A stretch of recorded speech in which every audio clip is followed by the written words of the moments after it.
Hello, everybody, and welcome to the Blue Thunder Pod, AEW Dynasty Edition. I'm your host, Billy Sullivan. With me, as always, my mom's favorite podcast host. He's so great, he broke Meltzer's star rating scale. That's right. Dave Olinovich. So today we're going to be talking about AEW. I've been calling it Dynasty. Dynasty. Since, like the Brits do, you know, they say the word Dynasty, Yeah. because I think it's a terrible name for their... It's not a bad name for pay-per-view. They call cookies biscuits. Their though. show, their like flagship is Dynamite. Right. You shouldn't name your pay-per-view Dynasty if your flagship show is called Dynamite. Yeah.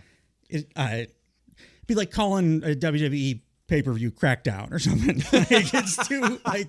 It's too close. So I've been saying Dynasty just because it's. Especially if it was. I want to say Dynamite every time if I start with the SmackDown exclusive pay-per-view Crackdown.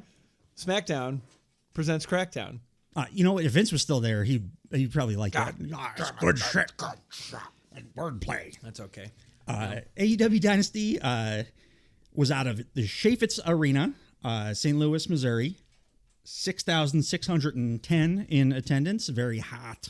6,610. Very hot crowd. Well, I won't say what I thought of the show. Dave, what did you think of AEW Dynasty? This was one of the best pay-per-views we are ever going to see in our lifetimes. Yeah. It is also now a contender. It has a contender for the best match I'm ever going to see in my entire life. Yeah. It's right there. There was a ton of what seemed like hyperbole. Like if you just looked at the internet reactions to the match that you're talking about. But then, like, upon further review, most of the stuff that I would have thought of as hyperbole otherwise, like, is probably understated. Right. This is why I wanted you to say it first, because everything I say AEW related can come off as just, it's the greatest, because I love this particular style of entertainment. But, I agree, obviously. I also had another thing that kind of occurred to me a little bit earlier today when I was, like, setting stuff up for the show. I think this is... So I think it was 2 weeks, right, since Mania? Correct. Yep. Is this the best 2 weeks that wrestling fans have ever had to experience, at least American wrestling fans, people that we like, you know, that we can compare intelligently? I think it's the best 2 weeks of all time. It's in the conversation, for sure. It's like best WrestleMania. I think, what did we land on? Like definitely best of the 2-night Manias. Best of the last ever. I said it's the best. It's my favorite one since 31. Yeah. So like top 5 definitely all time, right? Yes. I mean, that's where I was. Yes. Like, so top 5 all time WrestleMania, followed by one of the greatest, like this style pay-per-views that's ever happened. Right. With maybe the best match in American history. Some people say in history of wrestling. I don't think it can be topped. Like Mania alone being as good as it was. Yeah. It's so rare for that to happen, for it to hit on all cylinders, like 2 nights, which it pretty much did. Yeah. You know, outside of the weather, it was like 80% great night 1 and then almost 100% great night 2. Right. And then we get this like 14 days later or whatever. The thing about this is, okay, so Mania was everything Mania was supposed to be. They booked everything. There was not a lot of... I don't think... I mean, aside from the Money in the Bank cash-in, which isn't even like, you know, shock booking, like a Vince Russo style, not even a little bit. Everything that happened was supposed to happen. Yeah. And, like, we fantasy booked it, like, to death because we're just conditioned to do that over the last 30 years, that if something's too straightforward... It's more fun to talk about, too. Sure, but, like, we also never get straightforward. And when things are supposed to just happen, we don't get that.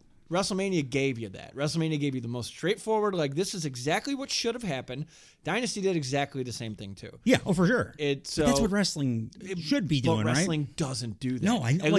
You know what? And I should stop putting that bubble on WWE, too. Yeah. The reason I have to, like, condition myself to, like, enjoy WWE is because I got so used to being bullied by one guy. It was one guy. It's not, I don't even think it's wrestling that does this. It's that we just got used to wrestling doing that because it was one bad person that was making all those decisions. And I think we're just past that now. Right. So, like, I think these stories are going to, end where they quote unquote should. Like, I mean, yeah, storytelling in wrestling it's an important thing, but like it's usually, with a few exceptions, pretty basic, like action movie style storytelling. And with like basic action movie type of stories, you want like the ending that you are like, even if it's like a downer ending, it's one that you see coming, kind of. And like, I like surprises in wrestling and everything, but as far as the stories go, we kind of always want them to wrap up like in a classic narrative kind of way. Well, right? when they do that now, when everything runs completely and like they give things time and they're not hot shot booking things for the sake of doing it, when it tees up the next thing, we're so like full, like we have a belly full of this feud. So like, oh, there's no more room for that. And then like when this next thing shows up, you're like, I didn't know I was hungry for that, because I didn't even know that was like a thing, because you were so like embroiled in what was going on.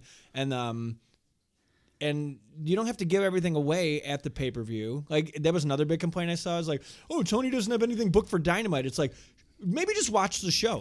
Why don't you, like, if he's gonna, like, I want to watch Dynamite because I want to see what 7 guys are gonna do on Wednesday. Exactly. At least 7, probably the whole fucking roster that was on Dynasty. But the same thing. That's why the Raw after WrestleMania gets such high praise, because like, okay, they're starting brand new stuff. Yeah, they can bring in brand new characters. They can start brand new storylines. They often, I mean. For the last 15 years, they didn't. But it's been good like twice, now. but it gets such high praise. There's been those big moments. Yeah, there's been like a couple of big debuts. There's the Dolph thing. Yeah, and Lesnar. But it was Vince, so it can never be consistently. He hated his fans. Yeah. So like, and tag team wrestling. And tag team wrestling. And like, I'm still I should go to therapy or something for this. Because like I need to be able to get past it, because I still watch WWE like kind of side eyed. Like, okay. But when's the other shoe going to drop? When are you going to like do the shitty thing that when are you going to start acting like I should be ashamed that I'm a wrestling fan again? Yeah. Because at this point, really the only big complaint I have about WWE at all is I just don't like the way that they pace their things. Yeah. And that's just something, it's just a choice. You know, it's not even like a real complaint. No. And it might be a thing where they don't even know how. And I think. They're recovering too from Vince. Yes. No. Yes. Exactly what I was going to say is, they don't know where, like, it's like scorched earth where they're trying to like find like potted plants again, you know. Scorched earth, you put potted plants into scorched earth. No, I'm happy with that. That was right. So it's all going in the right direction. And like AEW had a little bit of a scorched earth situation last year when CM Punk like clearly did not agree. He did not read their mission statement when he joined the company, and like you could see like neither were wrong, but they were wrong together. Yeah, right? Because he's thriving in WWE and AEW's thriving. Can be successful too. Yes. That's it. Okay, we'll get to that too. But in a perfect world, both will be successful. Okay, we get to have these two options. I'll just say it now. I wish they would stop talking about each other. I want AEW to not mention ever again, unless it's like if it's in a story, it makes sense to like refer to your history as a wrestler in kayfabe in the company that you were in. Yes. Like I'm always good for that. Happy with that. I wish WWE would do that more as reference to like wrestlers' pasts. They tend to pretend that even like NXT never existed or whatever. Like when they bring up their call ups. They're a little bit better with that, but I wish WWE would like do more of that. But like the taking shots, whatever, like AEW does it on air, which I hate, and WWE does it in the media, which I also hate. Yeah. I want them both to just don't do that. Stop it. It's unprofessional seeming, and like it makes everybody feel worse. So like it's not. Who's it for at this point? Them. It's my point. It's not them, for us because we're not enjoying it. I don't know anyone that has fun with the. Like, because Triple H is taking shots at Ospreay, and then Ospreay's firing back at him, even at the press conference after this show. Yeah. And it's just like, they get asked about it, but... Fine. Then just like, okay, it happened, it's over. Can we just talk about the greatest thing you've ever seen in your entire life? Like, celebrate what you have in front of you. I'm not giving him a pass either, because he was asked about it, but he did respond on his own, which... I understand it's the most acceptable desire way. to do that, but the show's better if you don't, so just don't. Yes. Like, and then Tony Storm, like, oh, I don't care if I ever finish my story, I'm never going to invite you out. It's like, you had the best match you've probably ever had. Yeah. Tonight, shut up.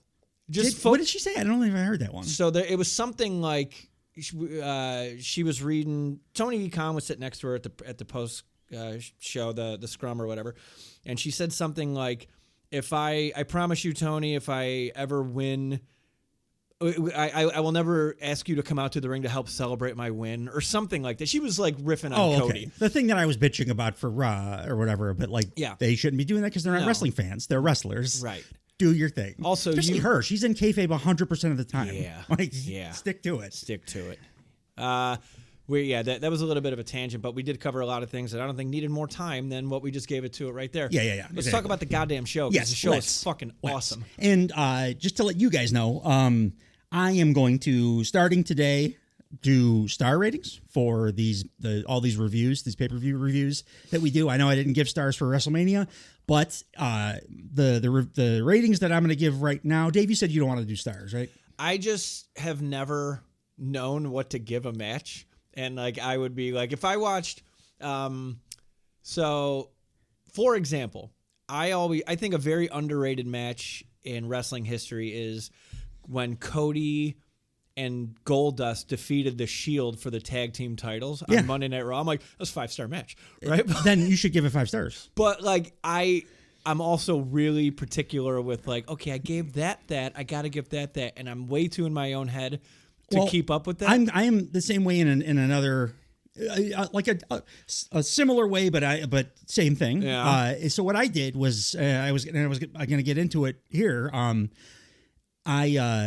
I don't want to do what Meltzer did with his star ratings. I like Dave Meltzer. I respect him immensely for wrestling journalism wouldn't exist without that dude.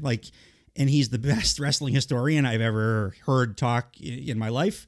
Now he's become a victim of his own tastes because he always very much preferred the Japanese, the kind of all Japan style, and then what New Japan turned into later. That was always his preference. So those kinds of matches were always going to get the highest ratings. And then it pisses people off all the time because most American wrestling fans are not even familiar with that stuff. So they're like, well, how could this be this? And then Kurt Angle could never got a 5-star match or whatever, which, of course, Kurt Angle, Shawn Michaels at WrestleMania is maybe my second favorite WWE match ever. And I think he gave it 4.5 or something. That's ridiculous. Yeah. But what he became a bigger victim of is because he's been doing these star ratings for 1 million years and wrestling has evolved so much that he now to try to put a stamp on the matches that he's like, oh Jesus, this is something I've never seen before. I can't just give it 5 stars because I gave this other thing in the past 5 stars. Yeah. So he goes to 6 stars and then 7. And then when you do that enough, it makes none of it really make any sense. Correct. Because then you can go back and, okay, why is this a 4.5 and that's a 6.5? Yeah. Because that 4.5 was still super awesome. So to avoid that for myself, I'm putting a hard 5-star cap. Yeah. I'm never going to go above that. And for by the way, for the WrestleMania reviews since we didn't give specific reviews on that show, star reviews, it's all going to go up on our website, bluethunderpod.com. All our star reviews, the ones I do now, and if Dave decides to eventually, he wants to do them, I'll put his up. And then we have a few trusted minds that are going to be giving us star rating reviews for these pay-per-views as well. Yeah. And I'm going to do an aggregate of that because I don't want it to be oh, my word is the final word on this because I have very specific tastes, just like Meltzer. But I agree with you though, and you don't have to think about it that hard though because it can be super nebulous. The Rock Hogan at WrestleMania in Toronto, the one we went to, 5 stars, was absolutely 5 stars. Yeah. It was not a very good match, but it was a 5-star match, because of all the reasons that you guys know from that match. It's I don't think you should have to feel bad about any reviews you give to anything because you're oh, compare it to whatever in the past, just however it made you feel or whatever. Fine. I guess I'll go off of gut reaction. It's just something that I could foresee myself getting over analytical about. Yeah. Oh, also, no, I understand that. Also, too, speaking to the Meltzer thing, I genuinely feel bad for the guy. He was a journalist that came up with the gimmick. Yeah. It's no different than Roger Ebert or Siskel and Ebert. And everyone now takes what he says as the He it's like he's the Vatican now. Like it's gospel. He decrees what the value of something is. It's a dude's opinion. Yeah, he's a journalist. He's selling magazines. Yeah, absolutely. And like for some reason, everyone looks to him as like, oh, I didn't get this many stars, or I got what do I have to do to get a star rating that's a little bit higher? How? And you just said it. How does Kurt Angle not have a 5-star rating? Well, you shut the fuck up. Yeah, and like it's because this one guy's opinion who has very specific tastes. Right. Like, yeah. He's given 5-star matches to people that a lot of North American wrestling fans have never heard of before, but then maybe don't pay attention to his star rating and judge, matches based on how you want to judge them, which brings us to how we're doing it here. Yeah, we're just doing it on our own. Also, too, you spoke of the trusted minds. We may bring in more trusted minds. So if you are a listener, and it makes sense, we might be opening up more slots for our little aggregated reviews. Yeah, our little group. So keep listening, and that's something in the works. So absolutely, but we're just starting this right now. So I am gonna one caveat on my 5-star max. I had to put one extra little thing. Sure, I'm not gonna go above 5 stars ever for these reviews. But I am gonna do essentially an extra special 5-star for the matches that I can see are going to go on my end of year top 20 list. And that's 5 gold stars. so far this year, I have which are essentially nominations for my own prestigious end of year best of list. Ospreay, to just give you guys an idea what my gold stars for the year so far are. Ospreay versus Oku at Rev Pro High Stakes. Ospreay versus the Gesta, AEW Revolution. I'm thinking you guys probably can guess why I'm doing this right now, considering my first 2 nominations. Bryan Danielson versus Zack Sabre Jr. at NJPW New Beginning. Sami Zayn versus Gunta at WrestleMania. And perhaps there's another 5 gold star match coming up here, Dave. I just want to make sure I get the date right. It looks like it's going to be March 18th, Becky Lynch versus Nia Jax, last woman standing on Monday Night Raw. Did you want to talk about that before the pay-per-view? He is chewing his cheeks off from the inside with rage. So I just going off about how it's the best 2 weeks in wrestling fans history. What? We'll talk about it on Raw. Nia Jax almost paralyzed somebody this week. I haven't seen Raw yet, so we can't talk about it. But also, a couple things I didn't see on this show was any of the pre-show. Did you catch the pre-show? Not I didn't watch it. Full disclosure, Dave actually came over. I had a couple of friends over to watch this pay-per-view the other day. Stout out, shush. And I was getting stuff ready, clean it up and stuff for your guys' impending arrival. So I didn't really watch the pre-show. I went back and gave it a cursory watch through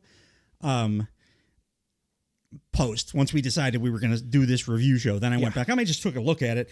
The only thing I really cared about that was worth mentioning is I like that Trent has a new heel finisher, and it's a move that I love that nobody has used except for one guy that I can think of, at least. The Go-Go Plata, that Undertaker's the choke he used. It's an actual jiu-jitsu choke. It's the shin choke. Yeah. You pull your chin across, and it's an awesome looking move in jiu-jitsu. It looked terrible when Undertaker did it all the time, but it's a great move, and it's a great heel move. Yeah.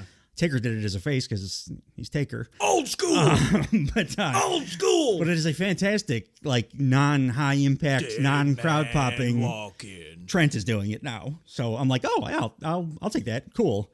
Otherwise, it was just that. It was the only one I really kind of watched was the 6-man. Yeah. Because I wanted to see if Billy Gunn gave any of that back to Jay White, what he took from him a couple of weeks ago. And no, not really. He ate the pin, but he also kicked out after a bat shot and a 310 to Yuma. Yeah. And he's the Incredible Hulk. He couldn't even give his kids the fucking nod. No, not a rub for his own children. Let's just go through these really quick in order. So the pre-show match 1 was Trent Beretta defeated Matt Sydal in 8 minutes and 13 seconds. And they're setting up Trent and Orange Cassidy. Yeah. Right? So that's basically Which is cool. Yeah, Trent got a new finish. And he goes by Big Evil now, which is nice. And he talks super slow and sucks all of a sudden. Well... and his hips look weird. He's like, it says some weirdly underneath kind of homophobic stuff. I don't know where that came from. My old Rottweiler, before he had hip surgery, looked a lot like the Undertaker before he had hip surgery. I like one of those way more than the other one. Turbo. The next pre-show match was Orange Cassidy and how do you say his first name? Katsuyori. Thank you. Shibata defeated Shane Taylor Promotions, represented by Shane Taylor and Lee Moriarty in 12 minutes and 44 seconds. Like I said, I'm just glad Shane Taylor's on TV. Yeah. I'm fine with him eating a bunch of pins right now because I would rather him suck now and just hockey stick upward than get a bunch of wins and then get jobbed out. I mean, in our little bubble here, it's sometimes it's like it's not a bad barometer for like whether something is doing well or not. 3-4 weeks ago, I was like going on and on about how much I love Shane Taylor. And then like 2 weeks ago, you started going on and on about how much you love Shane Taylor. So like putting him on TV is successful. Like has been successful so far. They do need to start letting him get some wins because now we're at the point where like I don't think it can be just you and me. People that are watching are probably like, oh, this guy's pretty interesting. There. Like but also too, they gave him Anthony Ogogo and like Lee Moriarty can go. Ogogo has not done shit, I don't think, since Cody. Like that was the last thing. No, and he just looks cool. I don't even know if he's a good worker, but he just looks cool. But like, give him good talker. Good. He's been on commentary a couple times. Give them like it might just be that he's British and that I'm tricked by that because I'm American, and in the accent immediately I'm like, oh, he's good. He's smart. Did you ever notice all intelligent people in movies are British? They have the British accent? Because it's a cheat code for you don't have to write a good script. No. You don't have to like actually do the work of writing an intelligent person. You can just cast a like British person to say your dumb words and sound smarter. Of course, not everybody that's British sounds like a Rhodes Scholar, bruv. Maybe if they did that voice in Harry Potter, that would have been 3 movies instead of 9. Hagrid. It's true. You're a wizard, Harry. bruv. You're a wizard, bruv. I'm just imagining Will Ospreay in his gear coming out of that little mud hut. In the mud hut in his like Adidas tracksuits, like and then he just gives Harry Potter the hidden blade. Man, that would have been way better. No, those movies are pretty good. Anyway, but yeah, moral of the story is give Shane Taylor promotion something to do. Give him the fucking Dark Order. Give him something to work with for 6 weeks, and then move him to the next thing. Like just build their cachet. And not on Rampage in Saudi Arabia. No, where the King of the Ring is going to be now, evidently. That gels. They have a king over there still. Yeah. We'll talk about Raw when we talk about Raw. Because the next pre-show match, as you alluded to, was the Bullet Club Gold. Jay White, Austin Gunn, and Colton Gunn, who are the 6-man Ring of Honor champions. I don't know if I said that correctly. They defeated the Acclaimed and Billy Gunn to unify the 6-man tag team championships. They did not say to what degree those are going to be unified, but since they already made a toy out of the AEW ones, I got to assume those are the ones sticking around. They're the better looking belts too. Like hopefully unify means dissolve, and hopefully they'll continue this going in this direction. I don't think they're as long as he owns the company. I don't think that they're going to get rid of the championship, like the world titles, the men's and women's world titles.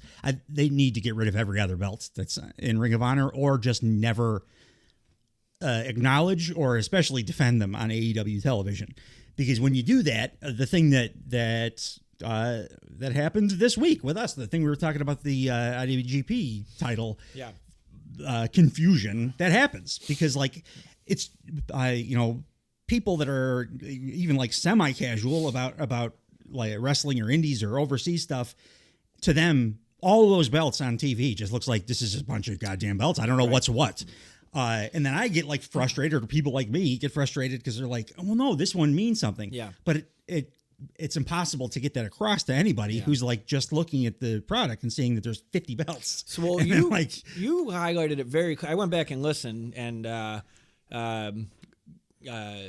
my own medicine was rather bitter to hear back when I listened to it back, because what you were saying made perfect sense. And I think a couple things threw me off ultimately. So, one, that belt that Jon Moxley now holds does not look like a world title. No, it's a terrible belt. It really bothers me. It looks like that Divas title. I hate it so much. No, and it doesn't look prestigious, and it doesn't look like, wow, look how cool of a presentation. This is a champion. I can't believe they didn't pivot back to the old IWGP it's so nice. And that's a promotion I never watched, and I'm like, that belt is. I remember seeing it on like Omega, like 10 years ago. The AEW title is just a ripoff of the IWGP with good reason. Yes. So Moxley showing up with that the night after he won it,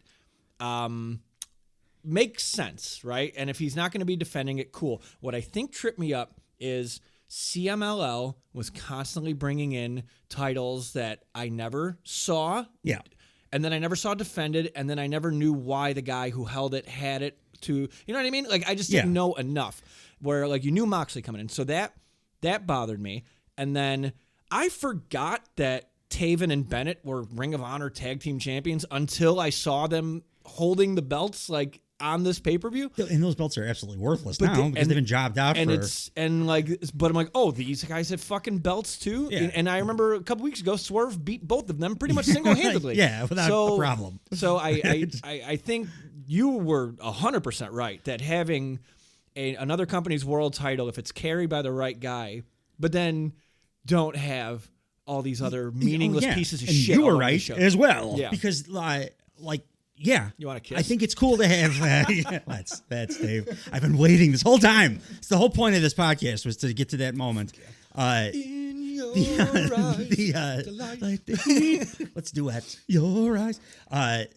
No, but your perspective. It's like I hate saying this phrase because people use it too much, but it's valid as well. Yeah. Because if you're not like a nerd like me and like following all this stuff, you don't know the like Shota Umino connection or whatever. Like, not yet, at least. I mean, that's the point of doing the cross promotion. Hopefully you can grab some people, but you devalue that when you essentially because of Ring of Honor, because they do defend all those garbage belts that nobody cares about, and everybody's got a belt on their shoulder. Like, I understand why somebody coming into that would be like, oh, Jesus, another goddamn belt.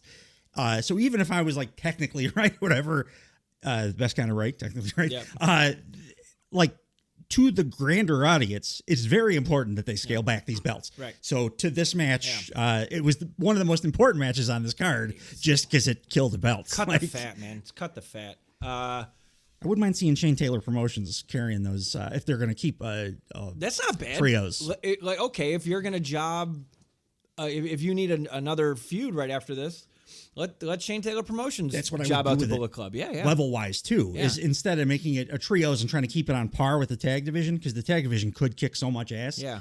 Make the trios essentially a secondary title, like an intercontinental, international, whatever level title for your tag guys.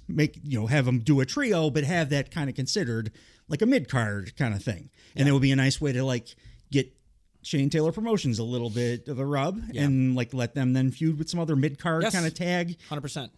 Acts that are working as trios, like that kind of thing. I couldn't agree more. Look at that. It's gonna be a boring podcast, eh? Why we're agreeing on everything. Don't worry, the Young Bucks are on there. I'll find something to bitch about.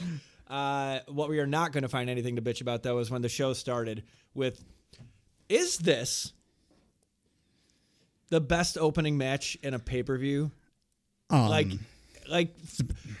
thought of two that like Mysterio and Eddie Guerrero at WrestleMania 21, I believe, and then Brett and Owen. Those are the only two I those could are the two think big of. ones, and this even with the match finish totally predictable, and this being a relatively new guy to an American audience. And like, including me, and I'm the most American of American audiences, so I'm my own barometer here.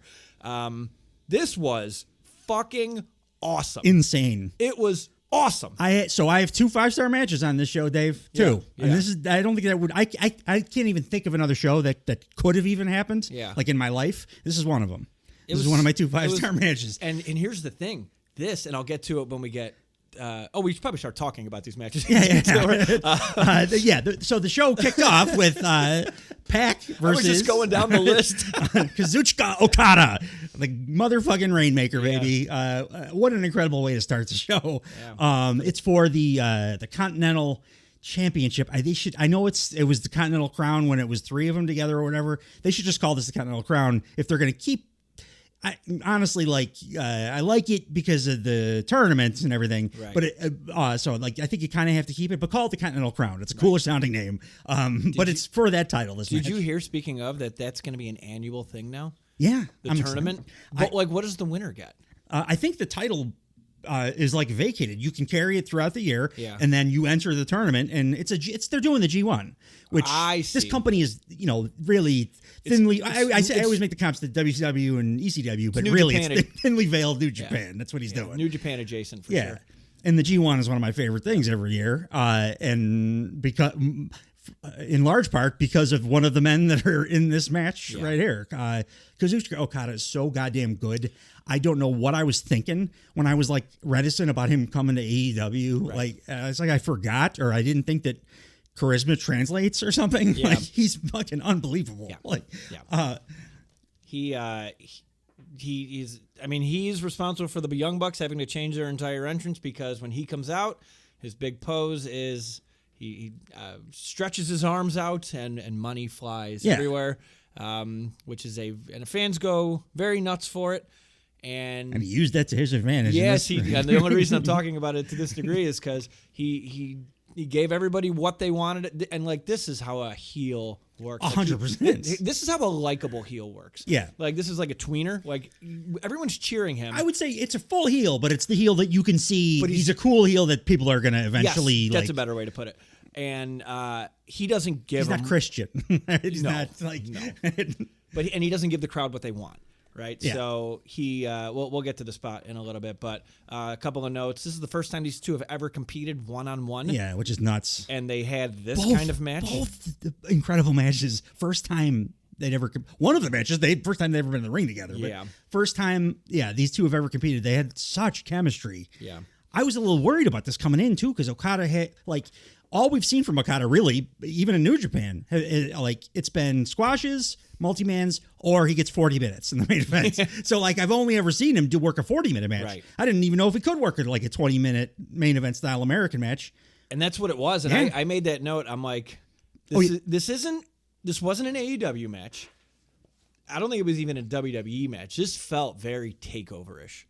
Very much. Absolutely. Good call, vibes-wise. There was rest holds and just the pacing did not. It wasn't 100 miles an hour like a Bucks match. It was an Okada match, really. It was an Okada match. That's what he works. Is that That's how he works? Yeah. He's a little bit more methodical than But everything felt big when they did it.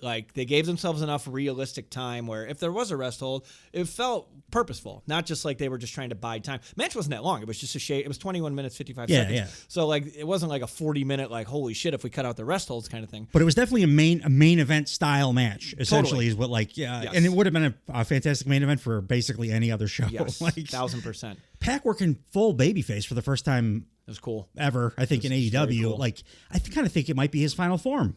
The crowd went apeshit for him afterwards. Him. You don't want to not like him. Yeah. So I think he may just we may see if of course he probably is going to get hurt again because he works that insane style that he works. But if he stays healthy, this could be a big jumping off point for that dude. Yeah, and especially since his running mates aren't always the most reliable of guys to work in the side of the United States or healthily. I just assume that Phoenix is hurt at all times. Yeah. When I see him, it's oh, nice. He's back for a week. Yeah. It's nice to have him while we have him. Yeah. But, we can't have nice things with Rey Fenix.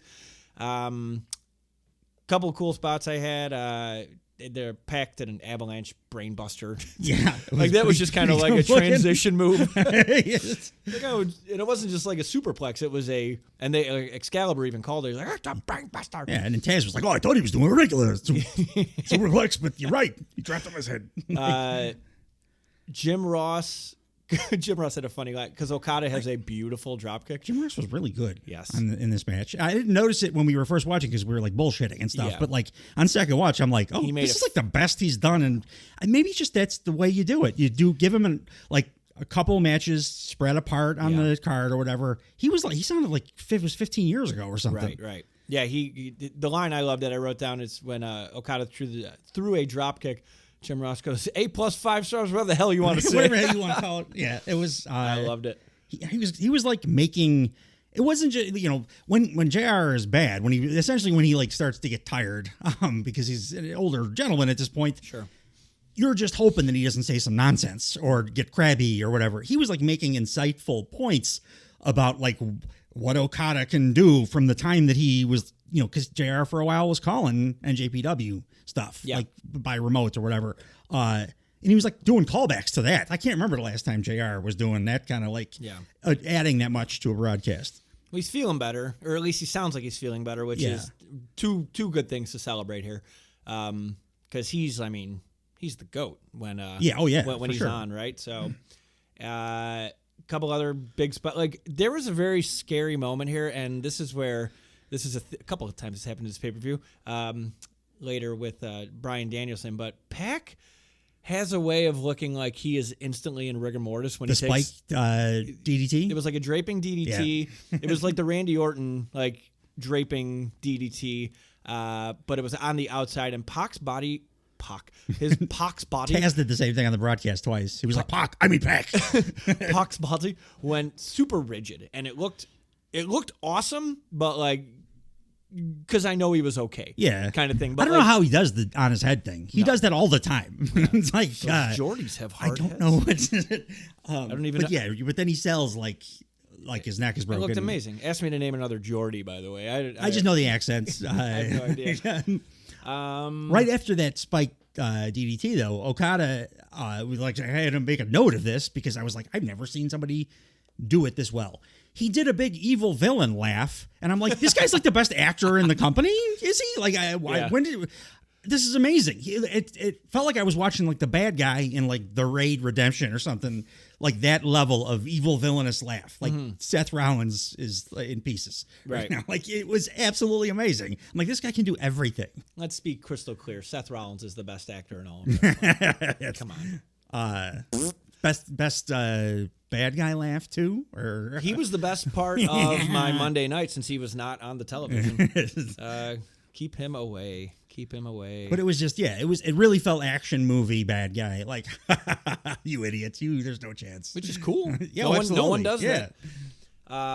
Pac, feats of strength, or feats of agility in this case. Springboard moonsault to the outside, lands on his feet. The guy's a goddamn freak. Absolutely. Athletically. Yeah. It's wild that he has not had more like top of the card runs, given his skill set, his look. He would have, I think, his moveset. The problem is he works the Kenny Omega Will Ospreay style essentially. Yeah. I don't know if you'd call it a style because it's like four guys on earth that do it. But he does that, and he's a little bit smaller. And I think like no matter how like swole and jacked the dude gets, he's got a smaller frame. I think that might contribute to the number of injuries he has because Ospreay and Omega are like a little over 6 feet tall. Pac's not really close to that. And I think working that high impact style probably is what contributes to the fact that he's off 5'8". He's out injured so much that it's like killed a ton of startups. Remember when AEW started, they had him beat Kenny Omega like right away. So I think their view on him was kind of similar to that too. But he's not been able to stay healthy. He's very. The Death Triangle has some common denominators. Yeah. The bird spot. You want to talk about so when Okada was doing he started the bird, and he's like, because he's a genius, he started a couple of like spots prior to the would you call it a spot? the taunt that he did, couple of spots prior to it. He started like kind of playing up to the crowd, like old Okada, good guy Okada, doing the like, come on guys, let's go, and people are cheering for him. Yeah. And then he got the advantage on Pac, was standing over him, did the thing where he bends over to like signal to the crowd he's about to do his arms to the sides, which he did when he walked into the building. Yes. So it wasn't out of the realm of possibility. And that's that's his big thing. There's no more best friends, so they can even do the camera thing if they want to with him. They started to too. Yeah. He tricked even the cameraman, and he came up. Just two middle fingers up to the, or it was a one. It was one middle finger up to the crowd, and with the second best shit-eating grin on this pay-per-view to everybody, just go F off, and it elicited like thunderous boos. This crowd was wild, by the way. Also a loud fuck Okada chant. Yes, fuck Okada. Which was nice. And after the match, Pac got a he's our bastard chant. Yes. Just impromptu, he's our bastard chant. Yeah. This made Pac, I'm not done talking about the match. Yeah, no. Yeah, please. No, but like you're right. This was a everybody won at the end of this simply based on work rate and not simply. I guess they did everything correctly. Character stuff was like perfect. Character stuff was yeah. And like if somehow if it wasn't for the character stuff, I wouldn't have given it 5 stars. He wasn't fighting from underneath or anything. I don't know. This was fucking felt like two big time goddamn guys going after each other. Yeah, Pac was fighting a little bit from underneath, and he got and the crowd was very much behind him doing that. And it was mostly just because Okada was like final boss, not to steal a Rock's thing, but final boss villain. Yeah. Like that's what he was doing. But like the Okada, the character stuff is the reason that I was like, I wasn't going to give this 5 stars. And then I watched it the second time, and I'm like, my criteria for 5-star match is there anything they could have done better? Yeah. There is nothing they could have done better in this match. There's one. I have one minor gripe. One, and this is not just in this match. It's with whenever I see a lot of guys doing this because these little guys do these deadlift German suplexes now. Oh yeah. It looks a little awkward when the guy is fully cognizant and taller. Like it's like they're just like, hey, pick me up like a little baby kind of thing. You could see it on their face or whatever. Where they clearly could stop. What's going on? Yeah, they could just stand up or put their feet on the ground. I liked Okada's sell. I understand what you're saying. Yeah. I get that perspective. But dude, I personally was just like, holy shit, that 5'8" guy is deadlift Germaning that 6'3" guy. And that's the correct thing to do, reaction wise, is to go, wow, look at this amazing feat of strength. It's a minor down. Down. No, but like if we're talking a 5-star match for me, like any minor downs, if I saw any for my own personal taste, any minor downs, it's not a 5. Right. For me, I was like, I wouldn't have changed the goddamn thing. They did again, and not only was the character work good, by the way, Okada won. We're getting there. I'm sorry, I lose track always because they did. We are talking about this for a long time, but so Okada has a really dope move that he does. Like I don't know how to describe it. It's like Sheamus's white noise, but he turns it into like a neck breaker. Yeah, like the neck breaker thing. Yeah, he pulls the guy across like almost like he's holding him like a bandolier on his back. Yeah, but when he drops, he keeps like the dude. So the opponent's head is to his right side, so he keeps his right knee up and drops their like shoulder onto his knee. Yeah. So he does it once, and I'm like, damn, that looks awesome. Oh, by the way, before we get to that, but when Pac did the deadlift German, Taz goes, deadlift German Jones. Yes, he did. He absolutely did. So back to the, I call it the white noise neck breaker. I don't know what else to call it. So Okada does it to Pac once. He does it neck breaker. Sully just described. He could call it the kneecap. No, someone does. Yeah, it's Sheamus' shitty name for his other move. So he goes for it again. And Pac turns it into a standing brutalizer, which was awesome. But that's just, Pac, okay, I saw this movie once. I'm not going to allow this to happen twice. And he turned it into his finisher. And then Okada raked the eyes right in front of the referee. I don't know about that. That standing brutalizer was also a callback to how he beat Kenny Omega. Okada's like, life enemy. So I'm like, oh shit, it was I bought it. I was like, there's a chance that they're gonna put Pac over here. I can't believe this. Yeah. There wasn't, but like it made me buy it for a second because I love those callbacks and they love them too. Right. And they know that we know that they love them, so like it sold me on it when he rewarding did it. Wrestling fans. I didn't catch that, but you did. See, that was for you. And then the finish was Pac tombstones Okada, which by the way, Okada tombstone Pac earlier in the match. Yep. And they both, at first you're just like, oh my God, please be careful, but they're the safest tombstones ever. They roll forward kind of. Okada's super safe. Yeah. So Pac tombstones Okada. Pac climbs the ropes to do the black arrow. And then Okada grabs the ref, kind of like as a distraction. Yeah. Pac hops down and kind of stomps Okada a little bit more. Once he feels he is adequately stomped, he goes back up for the black arrow. Gets in the air, and as he lands, Okada gets his knees up, picks him up, Rainmaker. Perfect timing on the knees, too. That's a tough one.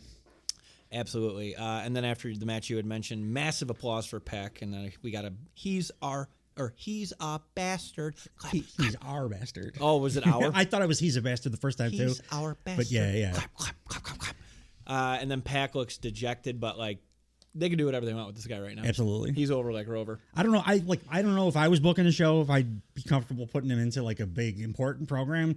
You don't want him to because lose he gets again. hurt nonstop. Oh, but that like, too. Yeah. Like I wouldn't. I'd be afraid to put him into a title picture without some kind of a backup plan in place, because he's super awesome. He's super over. I'm just always worried that he's going to get hurt again. But like, yeah, off the back of this match, you could do whatever you want with him as far as the story goes and overness goes. And Okada like came out to a babyface reaction and worked his way into being a like total heel by the end of the match too. That's why you don't give the people what they want. Yeah. I watched Edge do an interview where he was talking about when they were making Judgment Day. And he said, if I'm going to do this, I want to take away everything everybody likes about me. He shaved his head. He changed his song. He changed his moveset. Yeah. And like you just, like that's one thing Jericho never did when he became a bad guy. Like he kept the song. Now he got rid of the song. Now it's one less thing for people to like. But I mean, Okada did. He changed. Did it over the course of a match. In the course of a match, and he didn't change any of his presentation. He came out and still had the big babyface like entrance. Yeah. And like during his acting in the match, he got the crowd against him. Yeah. It's fucking masterclass. He's unbelievable. He's unbelievable. I'm like, 5-star. Anything after this was going to suffer, but this didn't suffer too badly next. Yeah. House of Black versus with nice gear, as Dave pointed out during the show. I like that they look like they talk to each other. Yeah. It's like I always give Claudio shit because like he wears like green pants and like everybody else is in like blood red and black. It's like, come on, guys. Absolutely. Text each other. Against Adam Copeland is the best form of Edge of all time. I think you're right. Eddie Edward Kingston and my guy, the Suffolk County Chicken, Mark Briscoe. I'm Suffolk County Chicken and Ring of Honor World Heavyweight Champion, Mark Briscoe, and a 6-man. The House of Black are the best, most cohesive trio since the Shield working together, I think. Yep. And they all are individually as good as they are as a whole. But they like do the thing where it's like they're reading each other's mind that the Shield used to do, but they just like swarm on people. Yeah. I remember when the Shield first came around, it was like, who are these guys? Because back then I wasn't even really paying that much attention to like the indies or the developmental guys. They were Florida guys. I didn't know, who John Moxley was or Dean Ambrose or whatever. The turtlenecks didn't help. But then, the first night it was all rough. But that match that they had, I think it was their first big pay-per-view match against Daniel Bryan, Danielson, Kane, and was it Ryback? It was Ryback. That match, I was like, oh, Jesus, these guys are like on a different wavelength. Like, because at that time, those three baby faces were like at the top of the card. So it would have been tough to like to bring in new guys and make it believable that they were like doing. This is how I equate it. Like, you remember Streets of Rage or Final Fight? Yeah.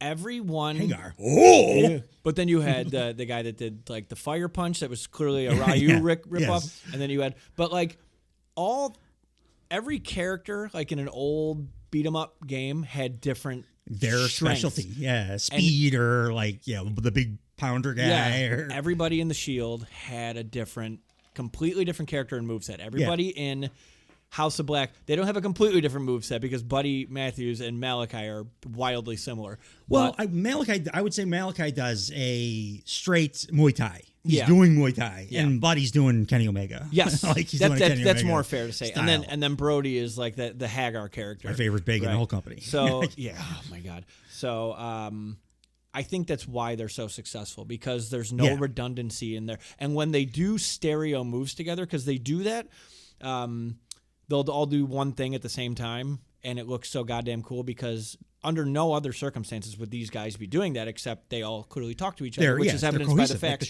that they wear some fucking gear that looks like exactly. Yeah, and they, by the way, they texted Julie as well, because she matched them, and she wasn't even in this match.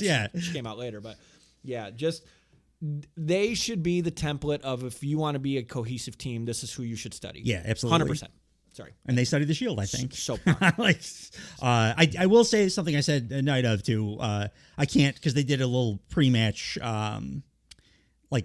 pre-taped bit where Malachi was talking, and once I realized that he has Mordecai from Cabin in the Woods energy, I cannot non-see that. So every time he talks, I'm like, that pops into my head and makes me giggle. But still, I did on that same pre-tape though. I did like Eddie Kingston doing the you could do your spooky stuff, but we're just gonna whip your ass like that. We get to dog. Since we're gonna rehash things we said, I said while we were watching it, Malachi Black looks like he is a high roller in Vegas that has not put his suit on yet because he has silky boxer shorts on, walking around his hotel room like whiskey and cigar and his that popped just the hell out of me then too. Just a club sandwich. Loved it.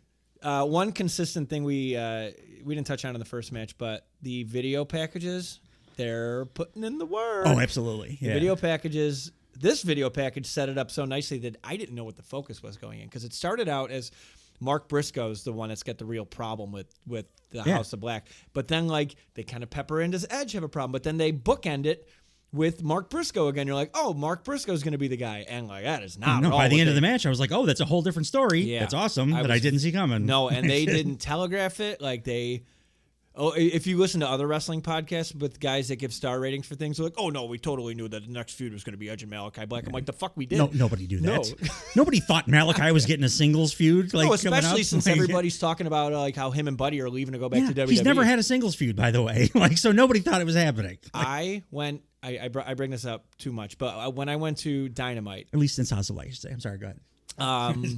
I was gifted with the main event of the Dynamite that I went to was Malachi Black against Brock Anderson. That was a big show. What happened that show? Punk. It was Punk's. Oh, that was the Punk debut. Yeah. It was the first Dynamite after Punk debut. I remember that because I was like something awesome on a big important Dynamite. I remember that they main evented Malachi Brock Anderson. Yeah, I was was there. Yeah, that's great. That's fantastic. Yeah. I don't want to talk about it anymore. But like that. That's the last time Malachi had. But like since House of Black has been around, it's horseshit. He hasn't had singles. Had a title reign of some kind by now. But a singles title, I should say. At least according to like I don't think there's ever been any actual news reported on it. But everybody just assumes in the discourse that it's because he's like, oh, I want to travel only on Saturdays or whatever because my wife is in the other company. Yeah. And they're like, okay, well we can do that, but we can only do you trio stuff then because we don't want to make the investment. Give him a title and make Collision special. God forbid we pump a show up. They had the trios titles for a pretty good they did a good job. That was the Collision titles. Honestly, they should have counter offered with a different title. That's a shitty deal. I personally would be like, you got to work 2 days, Malachi.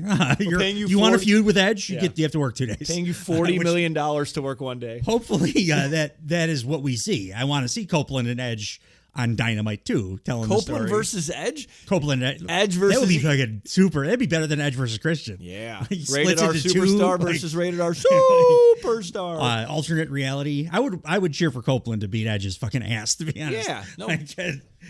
Prevent him from sleeping with Lita and changing the course of the Hardy future forever. Jim Ross is out. Tony Schiavone is in. Yeah. Yep. Good call. Yep. That's it. Kingston comes out. He's the New Japan Strong Openweight Champion. I don't know what the fuck that means. I just know he has it. I don't know. Cool. Yeah. I know Eddie Kingston used to have 3 titles and he's down to 1. It's the never open weight champion. I don't know why it's called that. I've never understood why it was called that, to be honest. I've seen it defended a billion times too. Yep. I mean, cool. Eddie did his owl face thing when he was walking out to the maybe giggle. He does. Did you ever see him do these? So he does these chops to guys in the corner, and he does them real fast, and they look so impactful. He looks like, I think pacemakers hit harder than he does to a chest. Little baby chops. It is. Has anyone told him yet? I mean, I have on this podcast. But there's other guys in the company that he has been in the same match with that do that move better than he does. He's in, yeah. Like Shibata did it like 3 days ago. It looked awesome. It looked amazing. What a joke. I will say, like Copeland, Kingston, and Briscoe had no right being this cohesive as a team. Right. They look like they've been working together forever. This is their first match ever together. I think this was a tied raises all Kingston situation because Briscoe and Edge are fucking great. Yeah, they're awesome. They're fucking great. I'm glad Briscoe's got a title. Yeah. I don't want him to have that title because I want him to be on AEW TV every week. I want to watch that man do whatever he's doing. The only reason I'm fine with it is just because with his brother and they're tied to Ring of Honor. Yeah, it's cool for him and everything. Yeah, but I selfishly want to see the man working. 1,000%. And this is not a situation where like you selfishly want to see Danielson because like he's already special and we need to keep him like legendary, like special. Like he only shows up like once, every in a blue moon. Whereas Mark Briscoe, like we don't see him enough. We weren't allowed to see him enough for a long time, and now we're like, why didn't we get to see this all the time? Yeah. So now, to your point, I think beating a dead horse here. We both agree on this one. I want to talk more negativity about Eddie Kingston. He has. How does he not lose that belly? He's working he works indies and shit too. Sure. Like you're doing so much cardio. Yeah. You're not that old, Eddie. What are you doing? Is he drinking like a 12-pack after every show or something? Which fast food restaurant app do you think he has on his phone where he's getting rewards points? Wendy's. Wrestlers love Wendy's. Yeah. But for sure. A lot of bread. Wendy's, yeah. A lot of breading on Wendy's. I never feel good after Wendy's. Oh, no. But he's also getting gabagool sent over. I don't think he's Italian, but he's so in New York that he definitely is getting that kind of big ziti and shit. Maybe you ever have a papaya dog? I have, yeah. Well, you can have 17 of them and not be full. So maybe that's what Eddie Kingston's eating. I didn't like when he was requesting more punishment at one point. He was sitting, just sitting in the ring and requesting to be kicked again. It's his hard on for All Japan. Cool. He loves that fighting spirit. But when you're doesn't translate to American audiences. But everyone else in the ring has some credibility. Yeah. Except he's the last guy I think should be requesting more punishment. When you got fucking Buddy Matthews who looks like an action figure from the 80s. He's also a self-hating, can't get out of his own way kind of dude. That's his character. Yeah. I mean, again, I'm booking. I'm doing some booking for him there, but you could make that internal argument or whatever. But I know what you mean. He's the least imposing person in the match, and he's going asking for more punishment. But at the same time, we spent the last 2-3 minutes talking about him, so he's doing something right. There was a cool spot I never saw before. Mark Briscoe sets up a chair on the ring apron next to the turnbuckle, and he runs Sabu style, steps off the chair and does a flipping senton over the ring a somersault post senton onto Brody King. And speaking of Brody King, Jesus, right after this, Brody King does a running Death Valley driver into the barricade on Mark Briscoe. That guy. Did you notice the old school barricades too? Yes. That I was calling for when they did the metal, ring. Well, they don't need them on that's cost saving. That's what they'll tell you. It's cost saving. We don't need to put LEDs all the way around the ring, and they're 100% right. I like the clattery noise it makes. But on that side, yes, not the foamy ones that Jeff Hardy can jump and walk around the corner. No, make them old as fuck for exactly the reason you're saying. Did you see the fan was oh, Jesus Christ, and trying to push it off his legs? Oh, God. After the Spicoli, I decided I'm going to call it the Spicoli driver because why not? Yeah. I'm an ECW guy. Yeah, After the Spicoli driver onto the barricade that we're talking about. Yeah, a fan got smashed into his knees, which, whatever, fuck that guy. It looked cool on TV. They told a really cool story throughout the match where Edge has Edge been misted yet and before this match? I don't think so. Okay, so Edge is just straight up afraid of Malachi Black. So they're staring at each other here and there.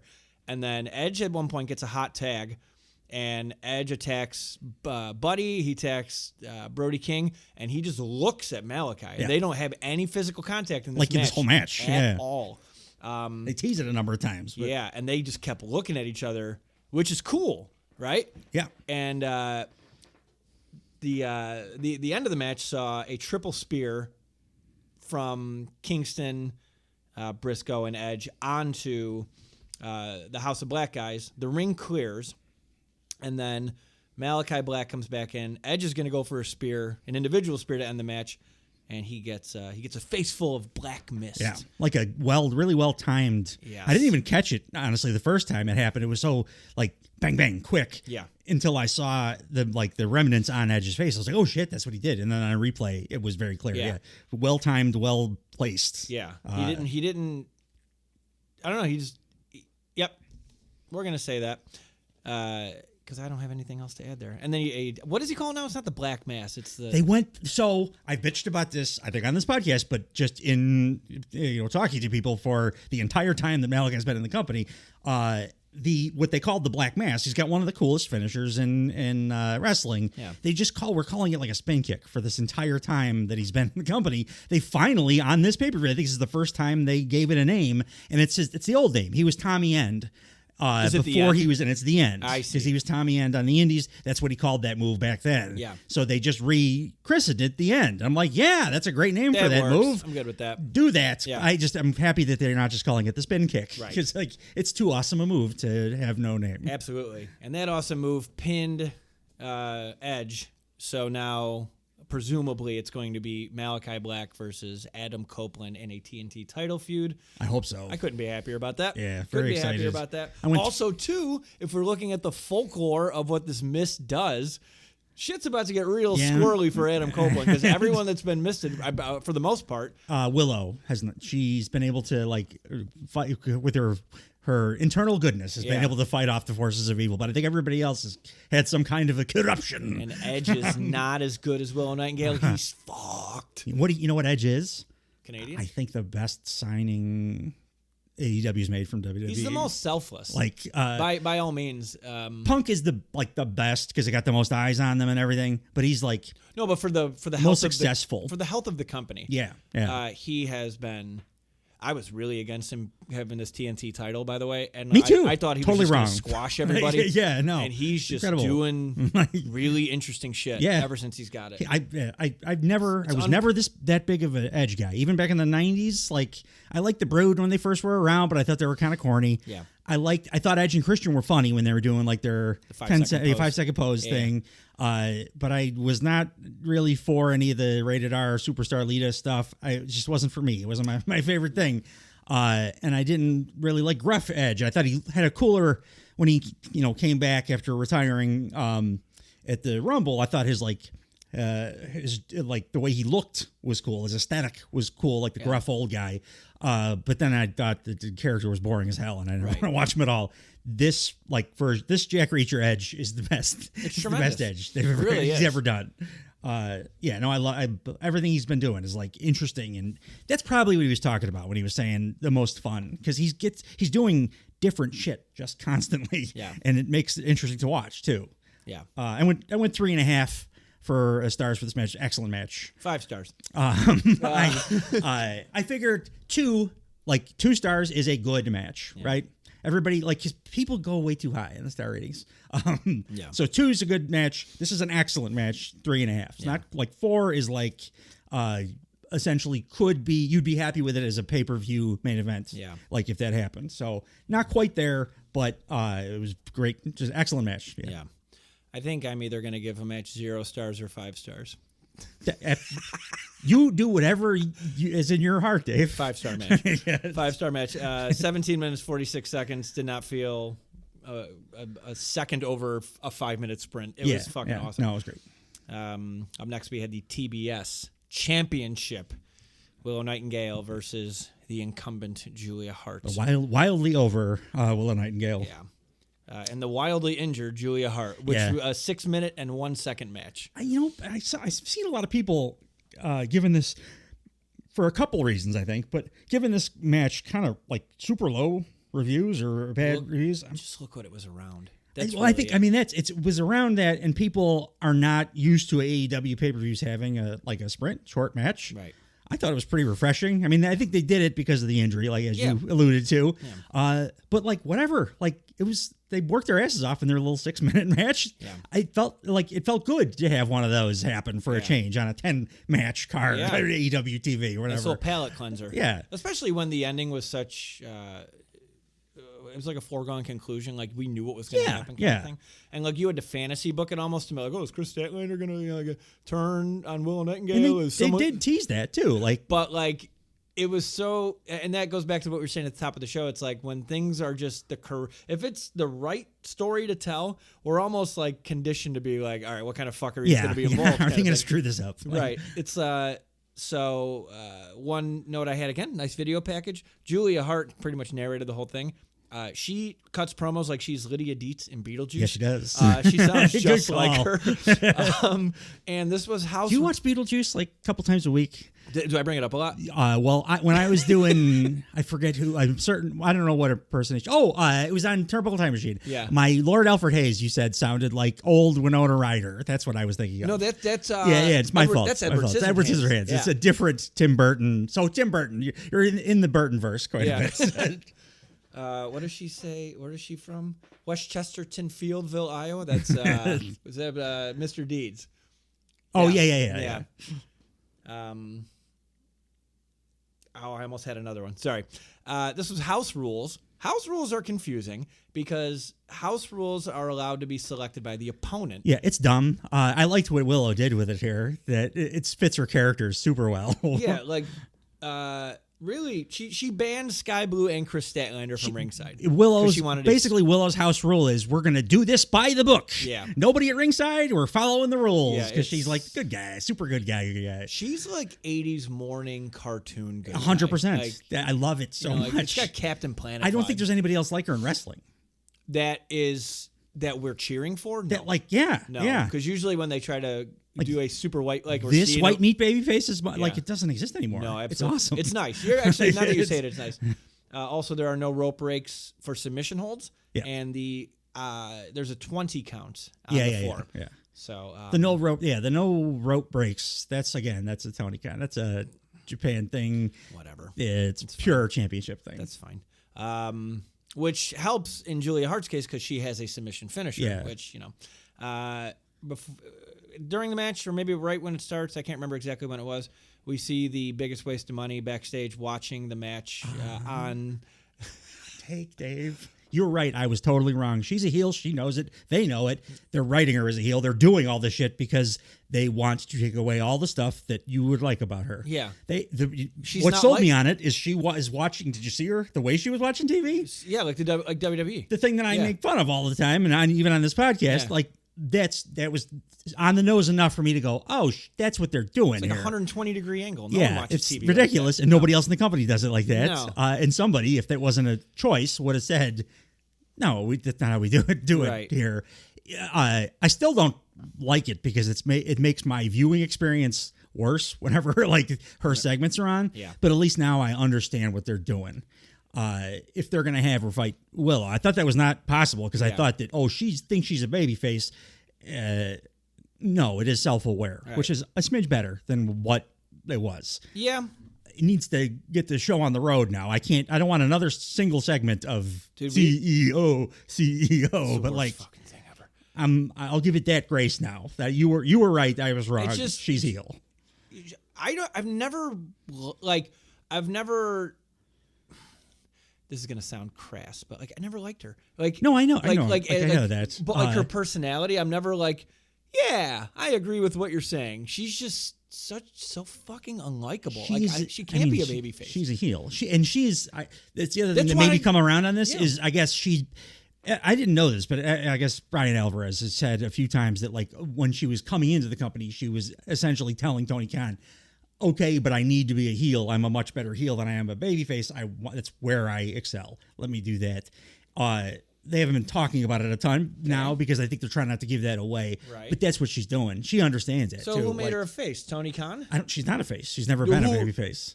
Oh, I see. But they understood that. Okay, we got this big name signing. When she comes in, people are going to go nuts for her regardless. What can we do to get them to turn on her? Yeah. Well, everybody's turned on her. Let her be herself. Let her do that. Let her do the worst.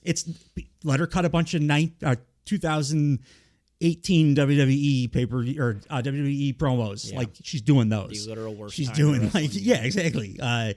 Make her watch TV like nobody watches TV. Right. Like let her jump to the head of the line without proving that she's 100%. Why do you get a shot against Willow? That doesn't make any sense. No.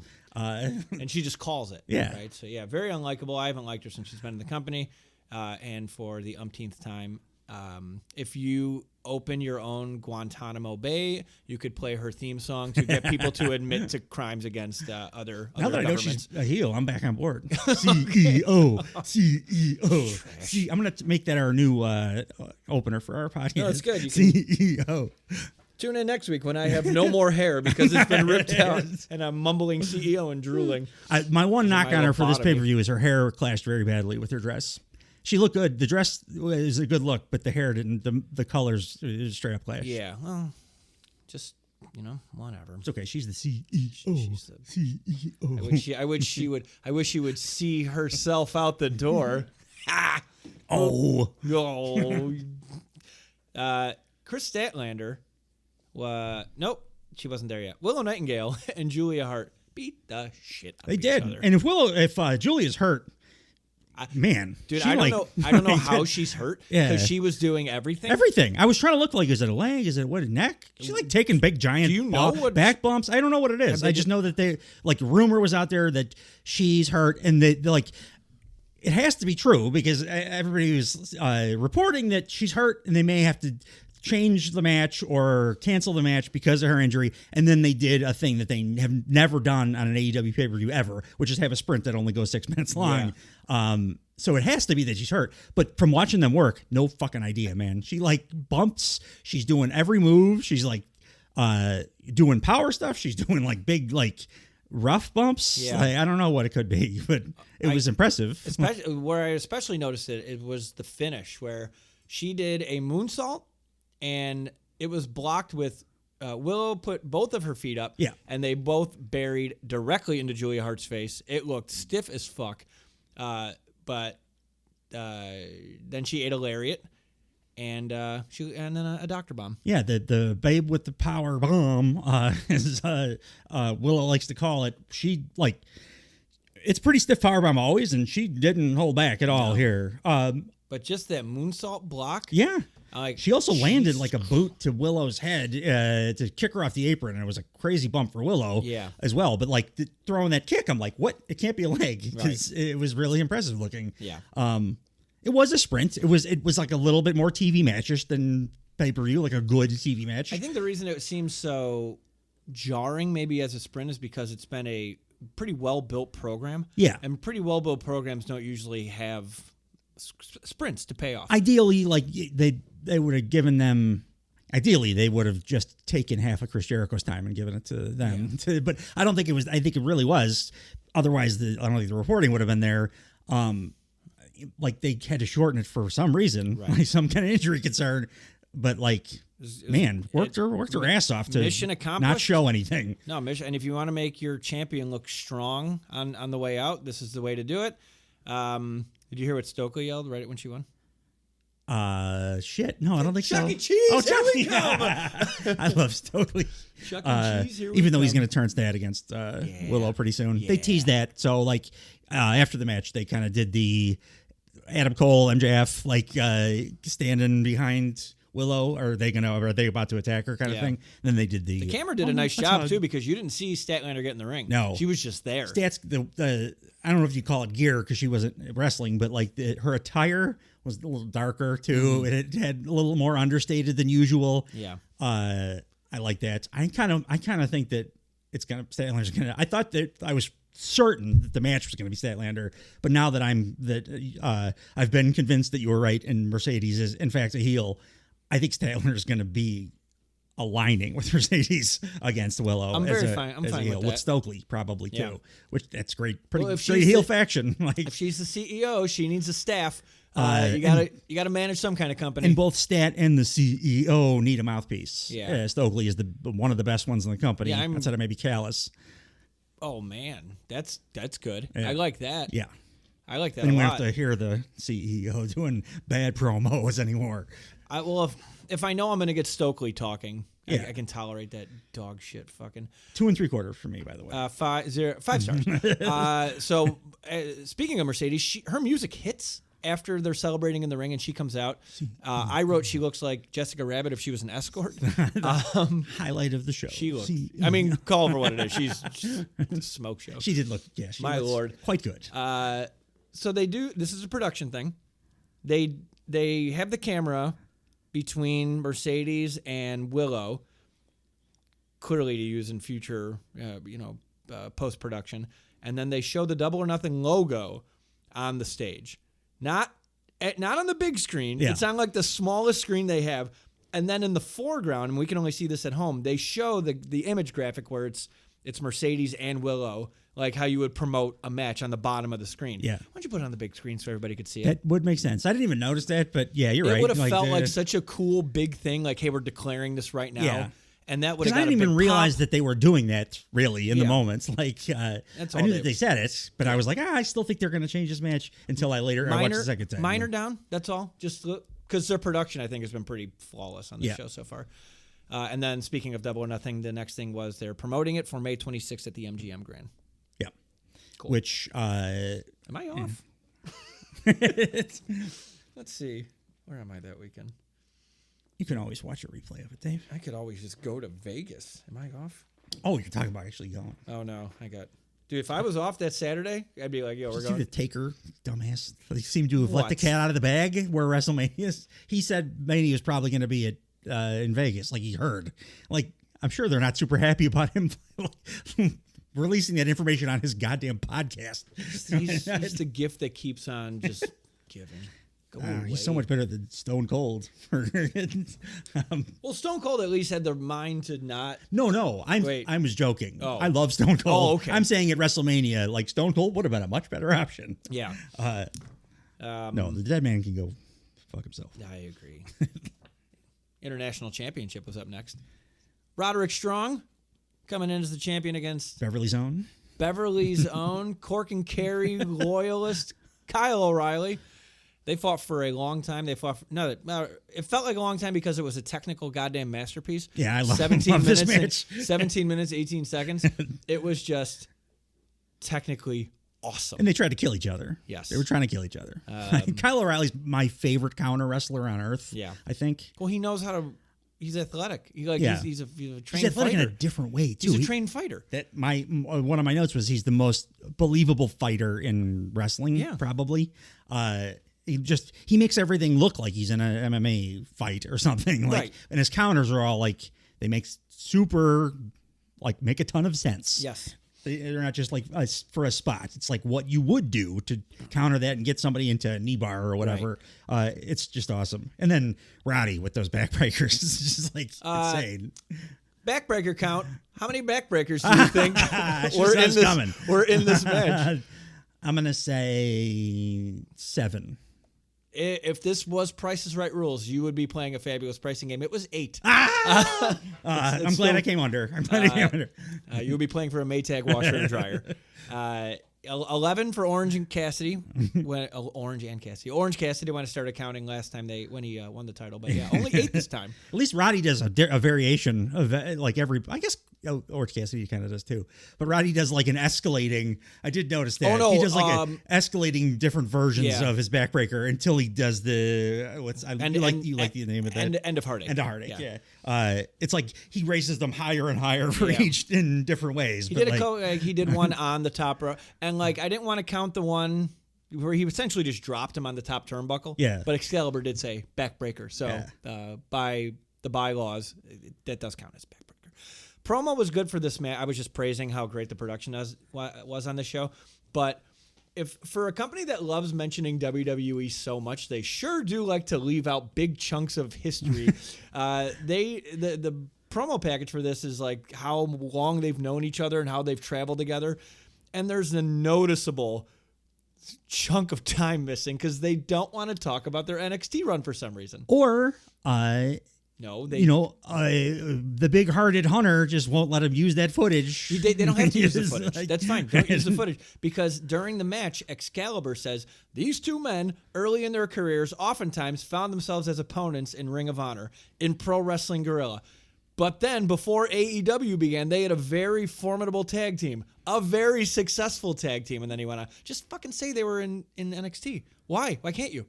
You want to, you know what I mean? Just like pick a lane, like talk about the company or don't talk about it. Because here it would have helped to talk about the company. Yeah, like I don't think it does any. I know it's an old trope. It's something that the promoters all believe that I think is bullshit. I don't think it helps anybody like to say their name on TV. Like I don't think it would help WWE for Excalibur to say in NXT. Like we all know that already. You're not really advertising. But then it's fine. Don't say Ring of Honor. Don't say Pro Wrestling Guerrilla. No, I'm agreeing with you. Yeah. Say it. Say all of them or say none of them. It doesn't bother me at all that they don't really, but they can say it. Like go ahead and say it. They have a relationship. They own one company. They have a relationship. They have a relationship with every wrestling promotion on earth, except for one. Right. But also, so like I understand why they would talk. Kevin Owens has the Pro Wrestling Guerrilla logo on his fucking gear. Like, oh yeah. You know what I mean? But they also they've had a back and forth with that promotion, so like they're comfortable talking about them. I get it. It just annoyed me. I'm like, you didn't need. Also, too, we know the backstory. We know what you're talking about. Yeah. Like, so why do we need them to say NXT? Why do they have to say? God damn it, you're right. Been backed into a corner, and I don't like how it is. Right as this match, counselor, have to call my mother. AEW has signed Carlos Cabrera to Spanish commentary. Yeah. I heard he had a rough night. I have no idea if that's true. It's a random person on Twitter or something, but they said his first night was not as good as his best. Stus, can you report back if Spanish-speaking Stus, can you report back if Carlos Cabrera had a rough night? But Taz did go, after they did their little intro, where they go, let's talk to Carlos Cabrera, and they do like where they speak Spanish. Taz goes, they sound 10 times better than us. We got to pick up our game, damn it. Our game, damn it. My top note for this match, by the way, I did want to mention this, that this would have been the match of the night on like 99% of wrestling shows, and it was the fourth best match on this card. Yeah. The ending dropped it down a couple pegs because it came out of nowhere. Really anticlimactic. For the amount that they were kicking the shit out of each other, for like the effort they put in, it was pretty straightforward, just end a heartache pin. Kind of end. Which, for the guy in this program that praises the importance of finishers, like, yeah, but there's also like the importance of signatures or like getting to the finisher. Yeah. You know what I mean? I find it believable that Kyle O'Reilly's this is only his second, maybe third match back after being off for 2 years. So like I don't think it hurts him to lose like in a definitive kind of out of nowhere way. I agree with that. But it is a little just for the flow, for the ups and downs, for like hitting it at its peak or whatever. Yeah. The ending was a little bit like, oh shit, that's the end, I guess. Especially because we had seen 7 backbreakers, maybe 8. I don't know if I counted the last one. But that accumulates, right? On the dude that's been out for a while. Yeah. But like 8's not a sexy number. Make it 10. You know, the Bible doesn't have things in series. I don't know if I could dock stars, Dave, for not using a round number of backbreakers. By the way, 4 stars for this match. Four even. Yeah, 5 stars.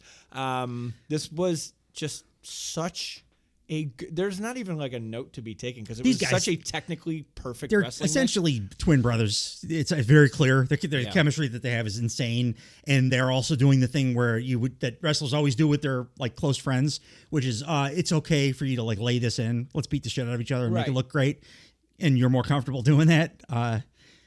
Laying it in as hard as you can if you're close with somebody, or if you're the 2 best wrestlers on earth, and even if you've never met really before, either that or if you're close friends with somebody. Those are the 2 times that you can just lay it in. Becky Lynch and Nia Jax met before. I don't know what you're talking about.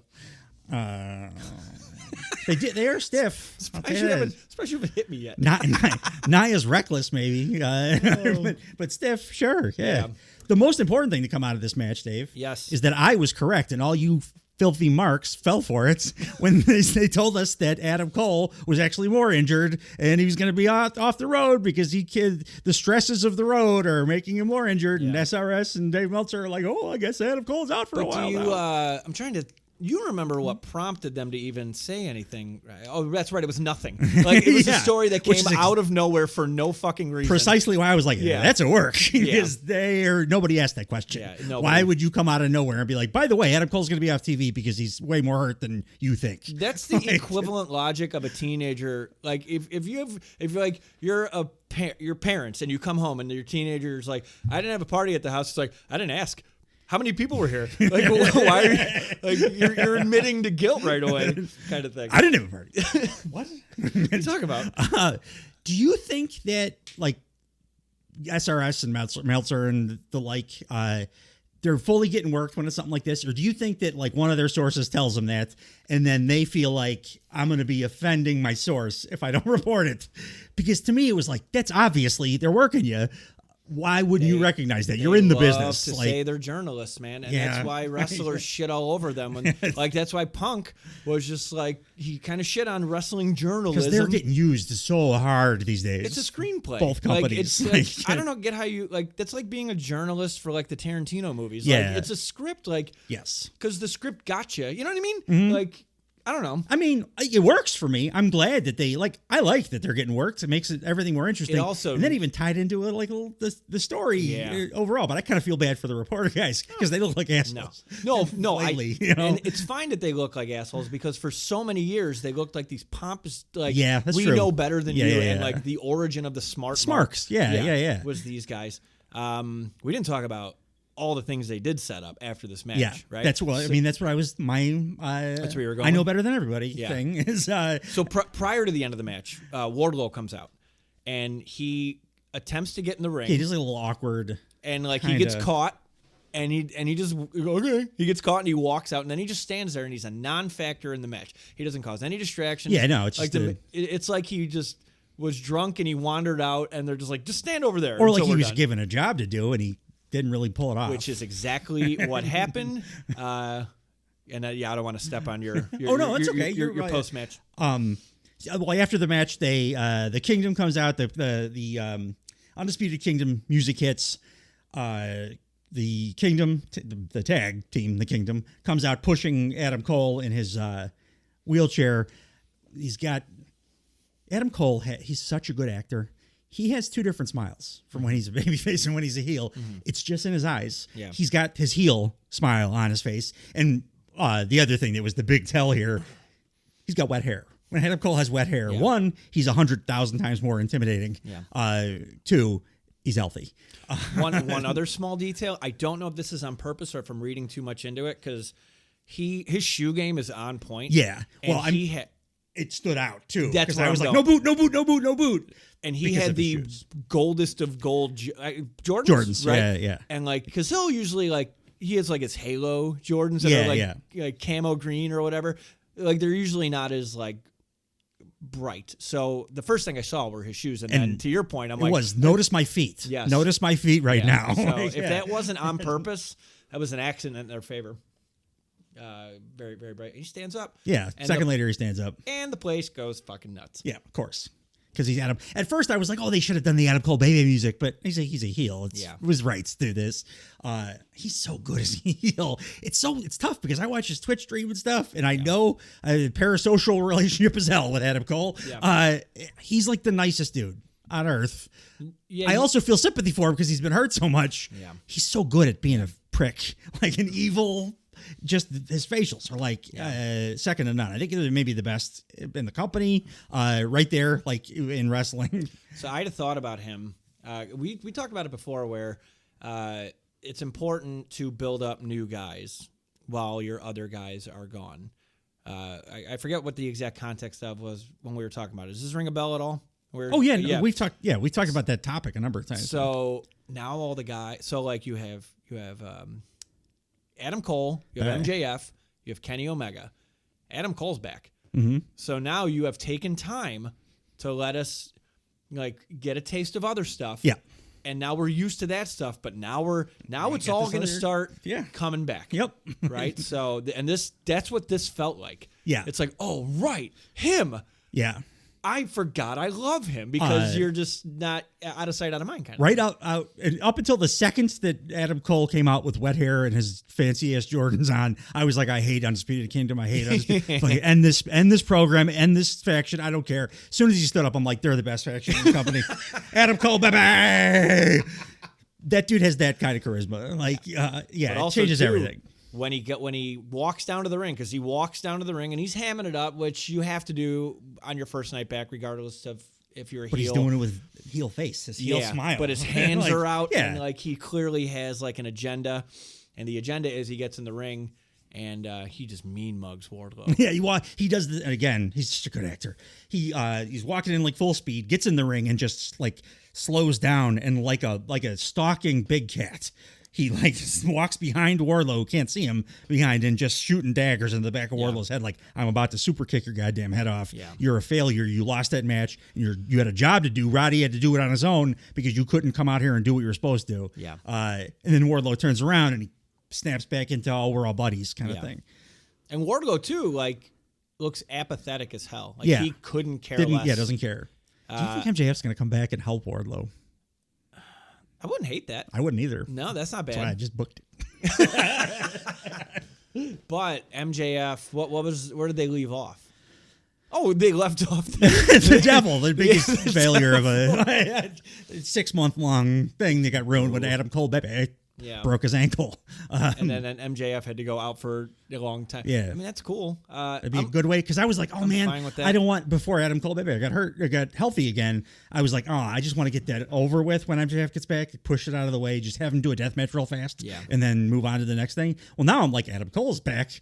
It reinvigorates everything.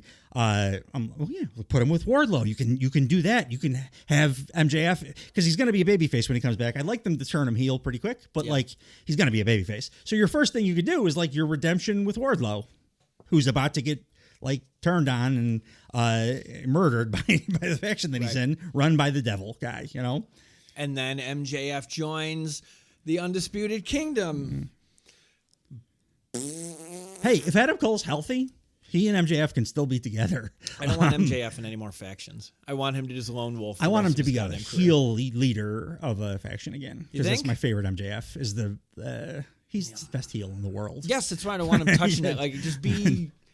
I don't know. There's a lot he could do when he doesn't have to carry everybody. When he's got like coked up Sean Spears, like his piece of shit, cackling hyena sidekick, that kind of faction. Yeah. That's what I want. Speaking of cackling hyenas, the Kingdom are immediately, as soon as Adam Cole stands up, it went from like, oh, these guys are bums, to, oh, they're his idiot sidekicks. They're his like idiot goon guys. That's what they're doing. Yeah, with the hyenas and lions. Changes everything. Yeah, like absolutely. Adam Cole. That's a great observation. Yeah, brings rising tide, baby. By the way, Ring of Honor Tag Team Champions. Yeah. That belt should just burn that thing. It's worthless. Speaking of belts, I wanted this belt to burn, and I can't believe this. Coming around. I'm coming around on this son of a bitch. I mean son of a bitch lovingly. The FTW Championship belt. Hook comes in as the champion against the Lionheart, Chris Jericho. I don't know how I feel about this match. Like, I've watched it now. I actually watched it twice more because I still couldn't decide whether. So it was too long. I know that. It was way too long. 16 minutes, 34 seconds. It should have been half that time. That's my only, like, I know that. Yeah. And I know that, like, the work in it was good. The crowd hated Chris Jericho so much. But normally go away, like X-Pac heat is like subdued heat. No, this was like loud, you're a heel. He's hot. He's hot again. But they're loudly chanting, please retire, go away, and Fozzy sucks, which you would think, like, so is it X-Pac heat? Is that go away heat? I can't tell. Like, I'm totally up in the air on it. No, the crowd was hot as hell for half the match in like what I want to say is a bad way, but I'm not sure, because I don't think any wrestling fan that's that fired up to do like that boisterous a chant during a match, is that ever a bad thing? No. But they're saying go away heat kind of stuff. I really don't like. It's not a bit. I don't know how I feel about this match. Prior to the Hook feud, he had go away heat. Yeah, it was like us. Like, ugh. Like, but I just don't. He was in a multi-man on a pay-per-view where just like, dude, read the room. Like, if this is where you're ending up, you know what I mean?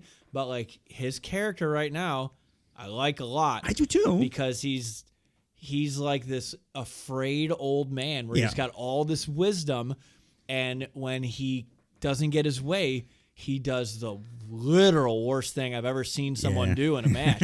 It is very like old dog vibes where like that's a good call. They'll growl slightly, and then if you get too close, they'll fucking your nip finger at off. you, Yeah. and then they can't move. Yeah. Right after that, like off the couch, like he didn't do anything spectacular to beat Hook. He did something fucking evil. Yeah, to monstrous. Beat Hook. Yeah. Should have happened in 8 minutes, but and he apologized the entire time. Yeah. Like the entire match he's working, he's being super respectful. Dude, he shakes his hand. He like to start the match. Yeah. And then he doesn't do anything overly heel in the match. He just not until the end. And he gets his and then he gives Hook a lot in this match. Hook gets a ton. Hook does something nobody has ever done against Jericho before. What's that? Take 2. Jericho's finish, the Judas Effect. That's Moxley's true. the only one that's ever kicked out of 1. Yeah. And Hook kicked out after the Judas Effect. And Jericho, like, he does this old Carney thing. He's always done it where he hits his finisher and he's tired or whatever. Yeah. So he can, like, drag that out to make it before he goes for his pin, because then that makes him look even stronger when somebody doesn't kick out after, he hits it and then, like, takes forever. The first one he did that kind of thing. Second one he hits the Judas Effect and immediately pins Hook, pretty much, and Hook's still kicked out. So that's like giving as much as you. Really, that Hook like never give up character is really well fleshed out here. It turned me on Hook too, because like I was a little Hook because he's like a little dude, and like I get it, you're a boxer, and like the suplexes never really convinced me, but. Like if you're gonna, I'm with you on most of the stuff, but the suplexes have been pretty goddamn good since day one. No. The fact he could do them at his size was always a little like you're throwing Brian Cage around like that. But I mean, he's doing it. He's actually doing it. They look awesome, but just like the realism of it was like a little bit of a suspension of disbelief. But again, it's goddamn professional wrestling. Yeah. I didn't need Suplex City, like you pointed out. This was Jericho Lesnar 2016. So to keep a theme running. I have a suplex count. I mean, Jericho loves going. How many suplexes did Hook give to Chris Jericho in totality in this match? I'm going to say 9. 7. I want to get close. I hate doing the overshoot thing because it's always a dick move to be like 48. Yeah, no, it's not even close to that. 7 is still a lot of goddamn suplexes. It was an obscene amount of. I mean, Jericho. It's Jericho's. He obviously was calling this match because he loves repeating himself with matches, and he was doing his Lesnar thing, like he did the same thing he did against Lesnar, which I think you pointed out while we were watching the match. Yeah, it was the Suplex City match. Yeah, I didn't love that. Like as direct a callback as it was, because especially after watching it a couple times, I'm like, yeah, this is exactly that what he was doing there. But like everything looked good, like all the bumps they were taking and stuff. This match, I don't care what anyone says, was one of my favorite matches I've seen in a while because character work wise, it turned me completely. It was like.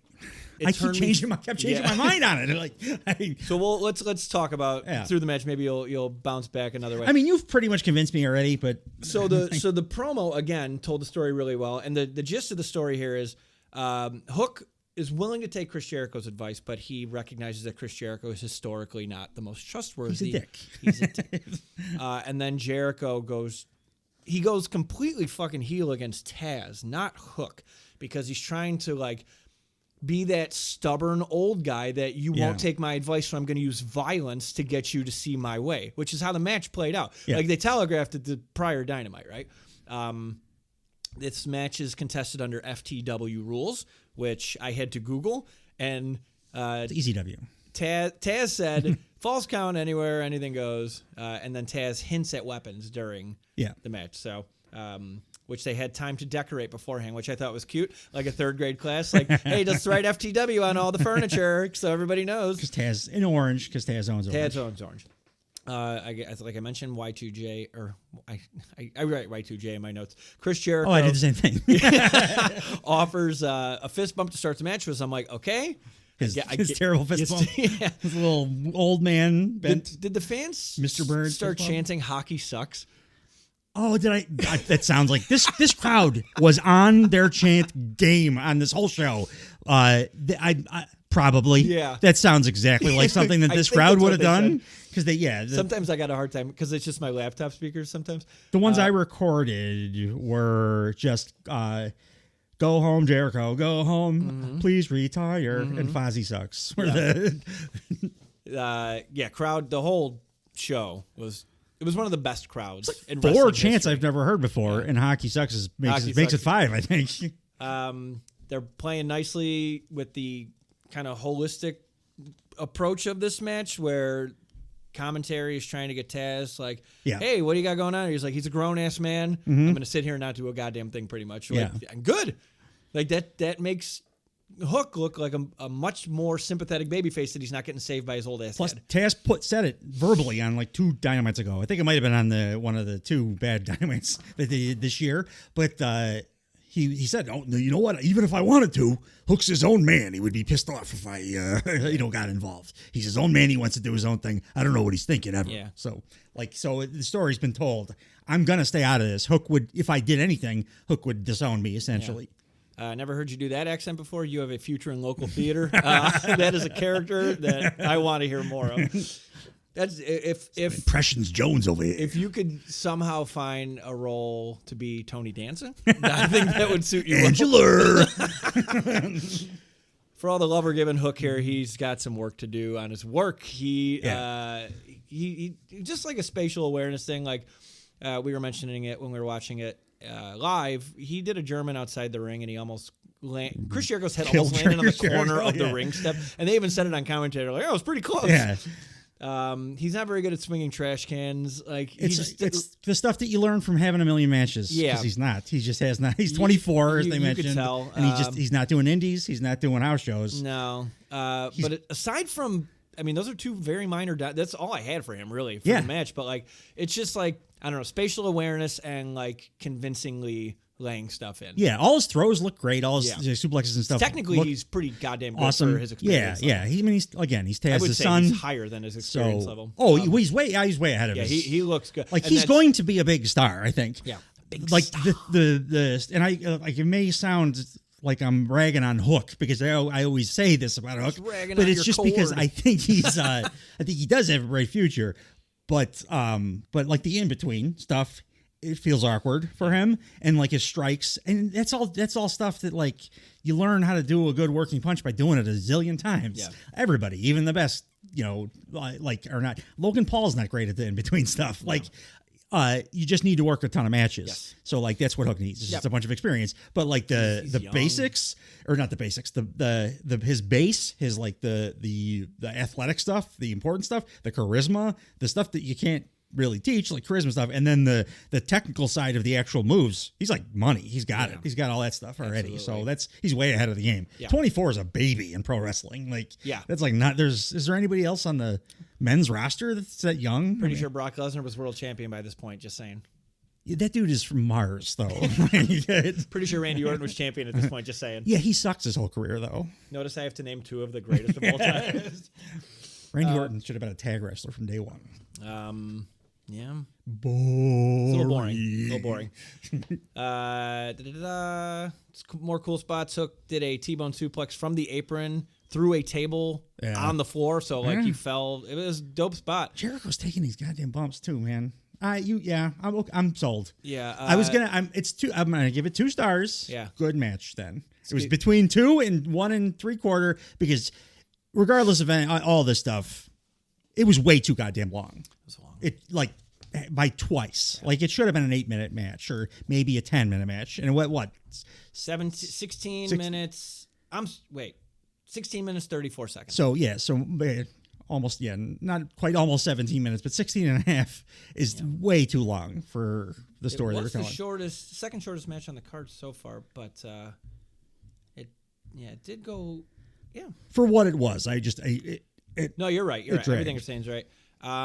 Jericho tried his hardest on some. He did a top rope Hurricane Rana, landed right on his goddamn face. Oh yeah, I think we did an audible. Oh yeah, when we were watching that live. There was a very funny when there's a trash can in the ring. Now you have to do the required put the trash can on your opponent and hit him with a kendo stick move. Treat him like a drum. It's got to be loud. Oh yes, crazy loud. Yes.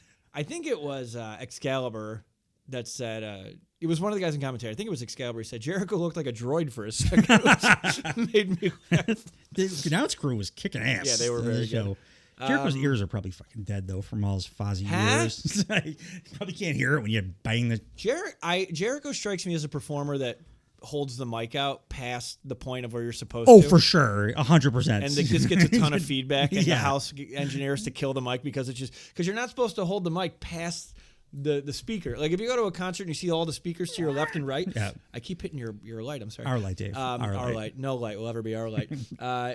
The speakers to the left and the right of the stage, a microphone can't go past that, or else you'll get major feedback. Jericho strikes me as a guy that just ignores that. Yeah. And like, it's Judas time. Like, you guys sing it. Yeah. I got Blitzkrieg Pop to sing after this.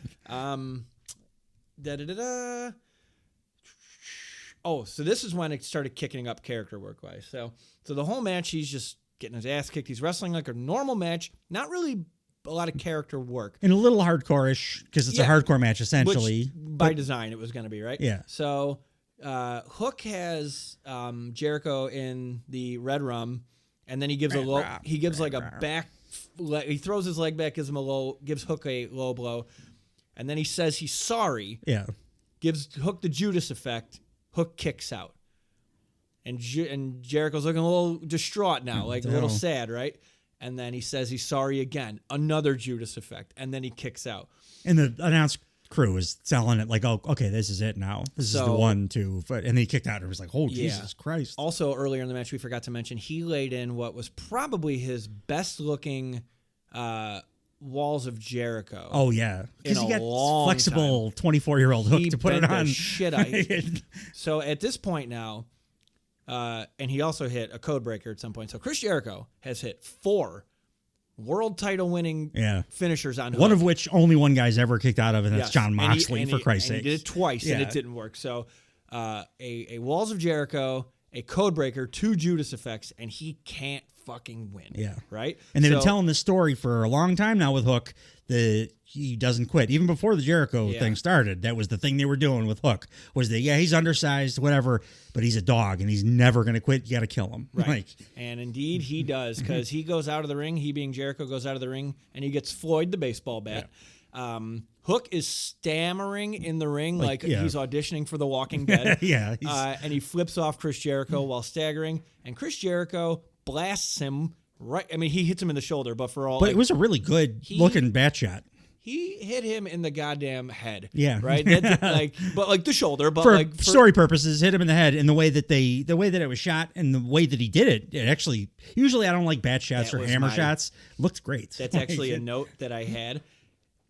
Turn the camera 20 degrees to the other way so I can't see it hitting his shoulder. Yeah. And it would have been that's it, and that's the most minor of down ever, because it's still super effective what they did. Like the way Jericho did it specifically, I thought he did a great job. Yes. I could see, and that's just wishful thinking. Like if we had a second take, I'd be like, I usually don't even like, unless you're like gonna be Sting and really lay it in, because what the hell? Yeah, like Sami Callihan. But bat shots like hammer, like Triple H with his dumb sledgehammer that he. Never understood how to use a sledgehammer. I don't know why you would make that your weapon if you then don't know how to use a hammer. The way you do it is you put your hand on the heavy part, and then you smash it. You smash your hand with the But for a bat shot, it looked awesome. Looked great. It looked awesome. And then Chris Jericho wins from that bat shot. He covers Hook and he gets the 1-2 tree. Hits him. Taz can't even bear to be on commentary, so he stands up. The crowd all thinks that he's going to do something, so they go apeshit. But he just stands there with a blank, oh my God, my son, look on his face. Keeping his continuity with the character, like he's his own man. Jericho looks super upset. Yeah. Like he doesn't look happy that he won. Do you think that's and he keeps saying and they keep saying he's sorry. I don't think it's disingenuous. You don't think it's real? No, I think the character that they're doing is, again, he just goes into like the old dog thing. I like that. Like flashes of Vietnam, and he doesn't remember what happened. kind of thing. Because he's well intended, he wants to be respected, and no one respects him. I think that's the character that he's doing. That's some. If that is what they're doing, that's some incredible and deeper than wrestling usually. That's the shit that I love the most. That's the vibe I'm getting entirely from him. Just because he's not doing anything dastardly, except that one fucking thing. That one at the end, and it was only after he was proven that he's not as valuable as he used to be. Yeah, and like people do some wild shit when that could be a great story. And that's like I'm again. The subheading to this podcast is called Cautiously Optimistic. All right, I'll give it another quarter star, 2.25. 5 star. This gets my lowest rating ever. 7 thumbs up. So next up, we had the women's championship match. Timeless Toni Storm, whose head is now black and white, which I love, versus Thunder Rosa, whose head is in a mask. You know what La Mera Mera means? No, but I have that entire Nigel line that because it was my favorite back and forth, maybe on for the entire show on commentary. I'll save it for that then.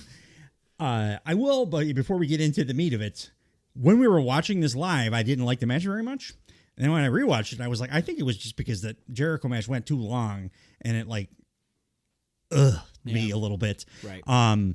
Because this was a pretty good match. This was a very good match. This is a pretty good goddamn match. Thunder Rosa did, I think, because she's that way, kind of. She dead weighted Tony on a couple of different sky high and a suplex in the match.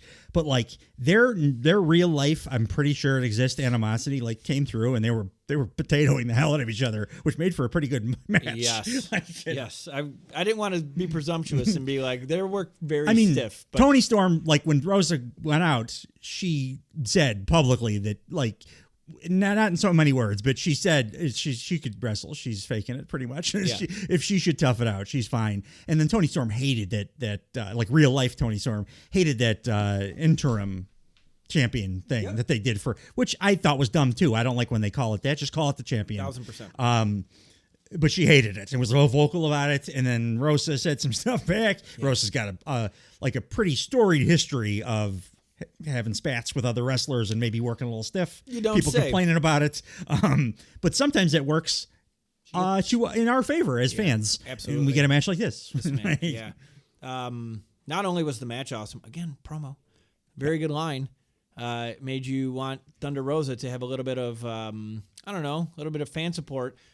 She said, my body couldn't carry me as far as my passion did. That stood out to me because I'm like, okay, she's been injured for a long time, and the video is all about her coming back from an injury. And then Toni Storm, like you just highlighted, which I think is brilliant that they're using its storyline now, is like, I'm not the interim champion. I'm the goddamn champion. I was then too. And then Thunder Rosa is like, I never lost this title. Right? So, and like, it was the most natural build ever.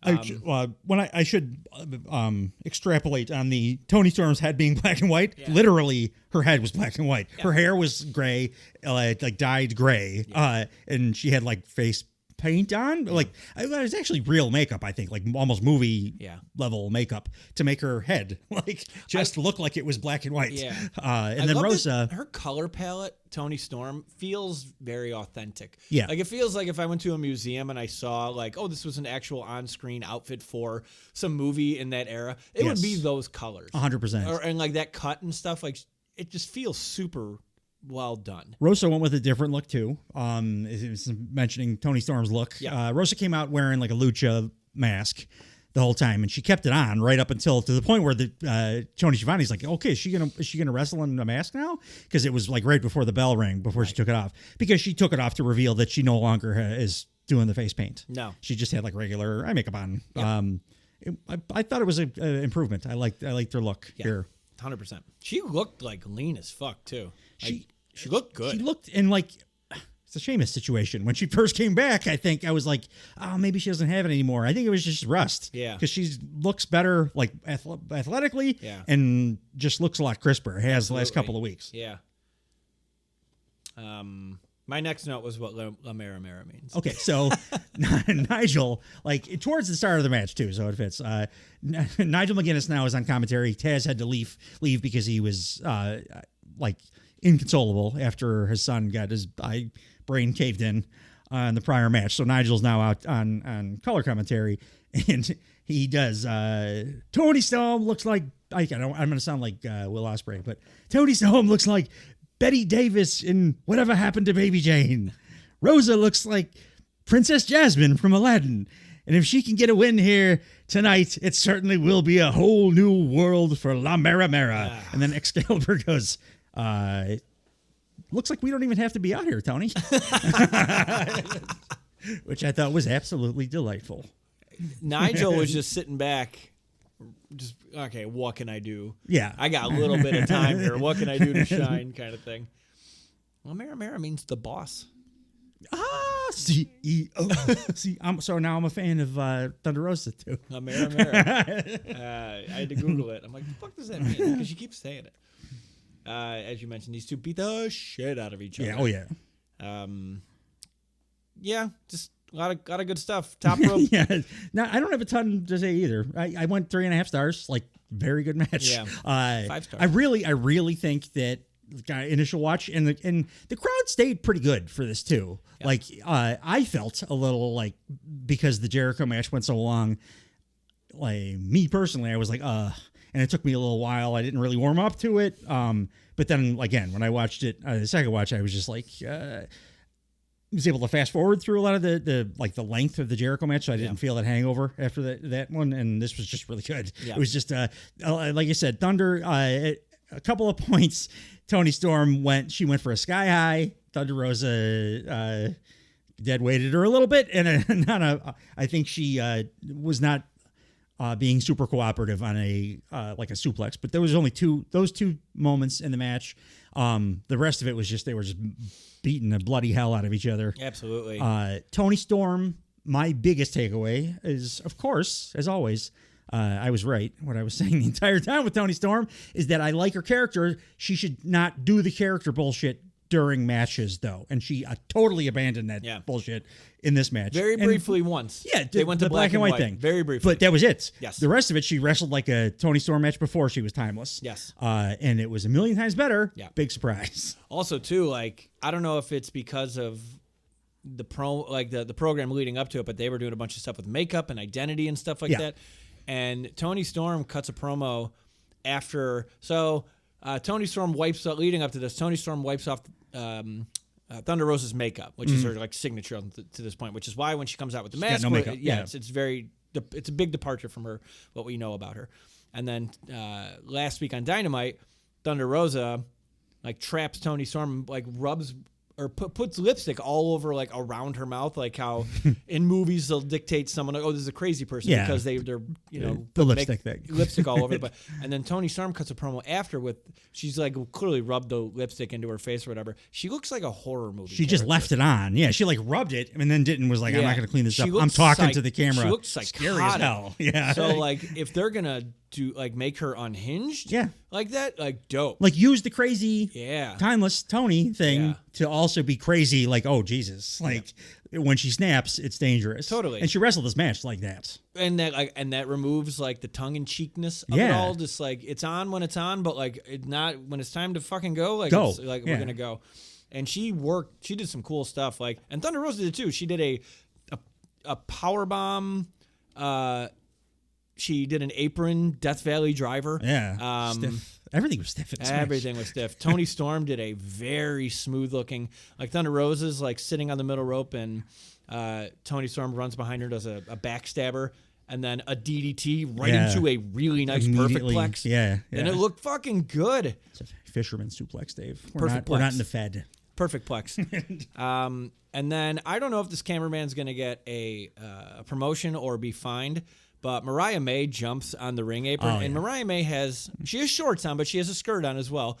And he is just right up her skirt. He did some WrestleMania 9 Lex Luger sidekick work. If you guys have been listening for a little bit. And it used to be, and if you haven't, please check the archives for our secondary Turnbuckle Time Machine. That is Turnbuckle Time Machine. And that WrestleMania 9 episode was, if I do say so myself, it was quite good. Hanging from the Coliseum. But, Mariah May jumps up on the apron, and she's not dressed like Tony Storm. She's dressed like Mariah May. Deonna Purrazzo comes out, and she puts her in like the electric chair. She puts her on her shoulders, but then she like throws her forward onto the ring apron.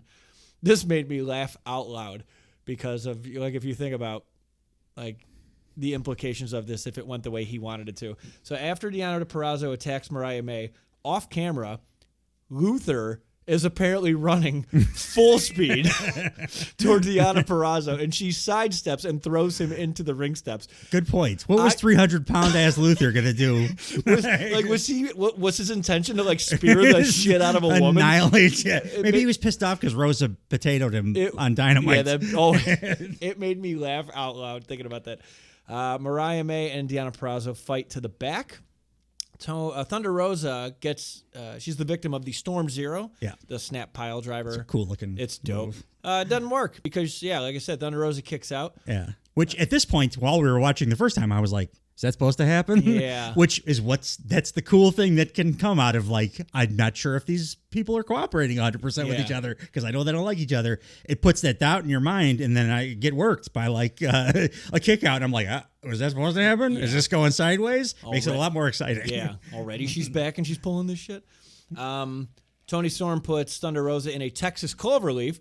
So you, who have been, I don't know, man, championing the Texas cloverleaf. You lately. put stuff into the universe, and I guess AEW is just on the same radio frequency because they tend to incorporate a lot of stuff.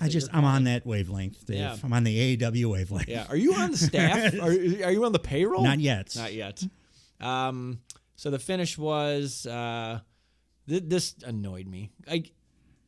So Thunder Rosa has Toni Storm in like a choke. And the announce team's like insisting that it's a rear naked choke, and they're focusing on like the physiology of like, they got pretty specific, choking the artery up, but like her arm was nowhere near. Super loose. It's like they were watching a different video, and then it was a huge waste of time. Toni Storm gets to the ropes to break the hold. Thunder Rosa pulls Toni Storm by the leg away from the ropes, but Toni Storm holds onto the ring apron that says Dynasty on it. She pulls it into the ring. The ref's a tidy fella. He wants a clean ring, so he takes the time to remove the ring apron from the ring. Thunder Rosa grabs Toni Storm. Oh, no, she doesn't. She kicks her right facing her. Toni Storm kicks Thunder Rosa right in the balls. Yeah. Gets another Storm Zero on her and gets the W. I've been hearing, but prior to this match, in the last month, I've heard on wrestling radio shows and seen online multiple arguments over whether a low blow on a woman would be effective. Did they ever ask a woman? Yeah, that's like one time. And the answer that they got is like, no shit. It's not the same as getting hit in the balls. Yeah. It doesn't like make you throw up. Yeah. But it's genitals. Of course it hurts. It hurts. It's very sensitive because it's genitals. Let me kick you anywhere in your body that hard. You can hit me in my genitals like without touching my balls. Right. And it would hurt pretty goddamn bad. So it still works. Kick me anywhere. but like low blow in general, that's all sensitive for all of us. 1,000%. Man and woman. Yes. That's why there's so many of us. Yeah. Yeah. Yeah, it's a good thing for most situations. But getting kicked there by Toni Storm, not necessarily one of those situations. No. Are we good? Oh, yeah, no, I was just looking at something. Oh, okay. I wanted to check. Yeah, no, we're good. We're good. Okay, good. I forgot a name for later. Well, I'm going to sit back and let you cook for a second. Ladies and gentlemen. Because, have at it. So what we had next was the Billy Goat Brav against the American Dragon, Bryan Danielson, in a match that has been built up not just online by the wrestling fan community, but going into this match by AEW and advertised as such, potentially the greatest match of all time. Now, normally I would say with wrestling, everything is this is going to be the greatest WrestleMania of all time, the biggest match of all time. This was one of the very, very few times in our life that they were telling the goddamn truth. Yes. Dave Meltzer said he believes, and if you listen to the guy actually talk, people were giving a shit about this because, he loves this style of match or whatever. He said he believes it's the best North American match that's ever happened, or best match on North American soil. He legitimately was trying to work through whether that was an accurate thing to say or not. And he couldn't come up with anything else. And I did the same thing. And I absolutely, I can't think of an American match, North American match that's even close to on this level. I think this might have ended up being. I watched this 4 times now. I think it's the best wrestling match I've ever seen in my life. And I don't feel like that is a big hyperbole. The psychology that these two had, like absolutely unmatched. And this is the first time they've ever been in a wrestling ring together. It's insane how much these two, the big standout, I don't even want to go like move for move. There's a couple of moves I want to talk about in the match. It's a couple of spots because they're just such outstanding Before we get to the match itself, I'll just hop in for the video package, right? Oh, yeah. So they had some awesome lines. They built it up as the best, first the best. That's it. Brian Danielson said, if this is the last year of my career, I will not go gently into that good night. Will Ospreay said, I cannot call myself the best wrestler in the world until after Dynasty. Yep. The greatest of all time versus the greatest of the 21st century. Not match of the year. It's going to be match of the decade. Also, the thing that one of your big complaints coming into this match wound up, looks like it's going to be a big part of the story. Yeah. Looks like the reason Danielson was doing the match, wrestle, is because this is it for full-time wrestling for Bryan Danielson. He said, I didn't see this until after the show, but right prior to the pay-per-view, he did an interview where he said, yeah, this is my last match as a full-time wrestler. Mm-hmm. I'm going part-time. It's going to be really weird for me. I'm never going to retire because I'm Bryan Danielson. Like, I would be unhappy if I ever retired from wrestling, right. But he's going like essentially part-time from this forward. And the story they told is the kayfabe reason why he's not going to be on, like doing wrestling like Bryan Danielson always does, going forward. Yeah. So yeah, okay. The point I was getting to was the biggest. No, it's fine. The biggest standout thing after watching multiple times, because you watch this match the first time and your tits are blown off so much that you can't really focus in on what nuts and bolts made it as great as it was. It's just like nonstop barrage of every kind of great wrestling that exists happening on screen at all times. So It took a number of watches for me to like hammer into why was this so great? Why did that feel so incredible? Mm-hmm. Why are these two doing this sequence or this move so much better than anybody else I've ever seen doing similar things? Right. And the conclusion I came to after 4 and change viewings of this match, I've never seen two guys trust each other this much in a wrestling match. And that's really what it comes down to. I mean, Will Ospreay is obviously the most athletically gifted wrestler on earth, probably. He's the most athletically gifted wrestler on earth. He's, in my opinion, like far and away the best wrestler in the world right now. And Bryan Danielson is the best technical wrestler. Nigel had a great line mid-match, by the way. It's very clear why Danielson's been named the best technical wrestler in the world so many times. He pays for it. These two trust each other so much that, like on my favorite spot of the match, towards the end, Ospreay goes for the Oz Cutter. Danielson springs out, does his own burst of energy, fighting spirit Japanese thing where he fires up because he was kind of like beat down at this point. And Ospreay, while going for the Oz Cutter, Danielson just hits him with the Busaiku knee. But he hits him in a way that looks like it's just the tip of his knee hitting Ospreay right in the temple. And after watching it like slow-mo replay and a couple of times, I'm like, oh man, why does it look so good? Why does it look so good? It's one, because Bryan Danielson is so incredible and precise in everything he does that he is able to do that knee against an opponent who's flying at him as fast as Will Ospreay moves backwards. And he's so precise that he can put the knee on to where his kneecap is touching Will Ospreay's side of his head. But in truth, his shin hits Ospreay kind of in the shoulder first, and that is what takes the brunt of it. But like even in slow motion, it's hard to like discern that's what's happening. I just know like they're human beings, so it had the brunt of the impact could not have been on the side of Will Ospreay's head, or else it would cave his face in. Mm-hmm. Danielson is that precise. He's always been that precise. But what he has here in Will Ospreay is an opponent who trusts him so much that even though he knows, in real life, I'm about to take a Psycho knee, he also knows in kayfabe, my character wouldn't know that if a Psycho knee is coming, it's a counter. He wouldn't know it's coming. Right. So he works the move just like he's going for the Oscutter the whole time. Never flinches, never turns his head away, doesn't do it any different than he would do that Oscutter. Yeah. Like if he knew that he was going to hit it rather than like take a knee to the side of his head. Yeah. It's that meeting of the two best wrestlers on earth, able to pull off those moves, and both guys trusting the other guy to that level, which is pretty much unprecedented, that leads to just every interaction, every move looks real and perfect. Right. And I've never seen anything quite like it. Nope.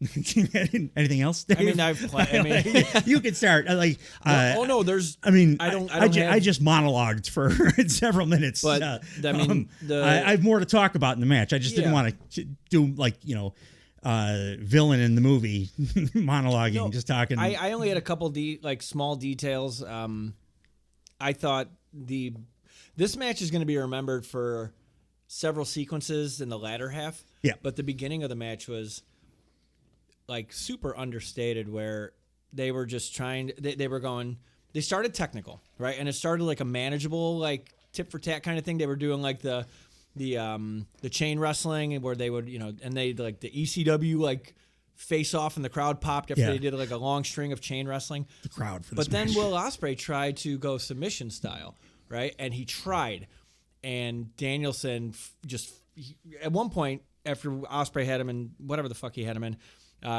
He's holding his foot. Danielson stands up, and Will Ospreay has his foot, and Danielson just flips him off. Yeah, and that was a subtle Ospreay I'm trying your thing, and Danielson's like, don't fucking try my thing, dude. And then Danielson immediately did the same moves back to him better. Yeah, right. So little shit like that, and then they tried to go Japanese style. Yep, and they're beating the shit out of each other. And I said it upstairs. Ospreay did the thing that happened to Brock Lesnar in the UFC when he got kicked in the stomach, where he took the kick and then it took a couple beats and then he collapsed. Yeah. Ospreay did the same thing. So he tried to do, they're trying to prove who's the best. And if they're scoreboarding right now, Danielson's the best. And they're trading every kind of style that you can do in wrestling. And then there were at least, 3 to 6 sections of this match that you could, compartmentalized. Absolutely. And it all at the very beginning super nicely.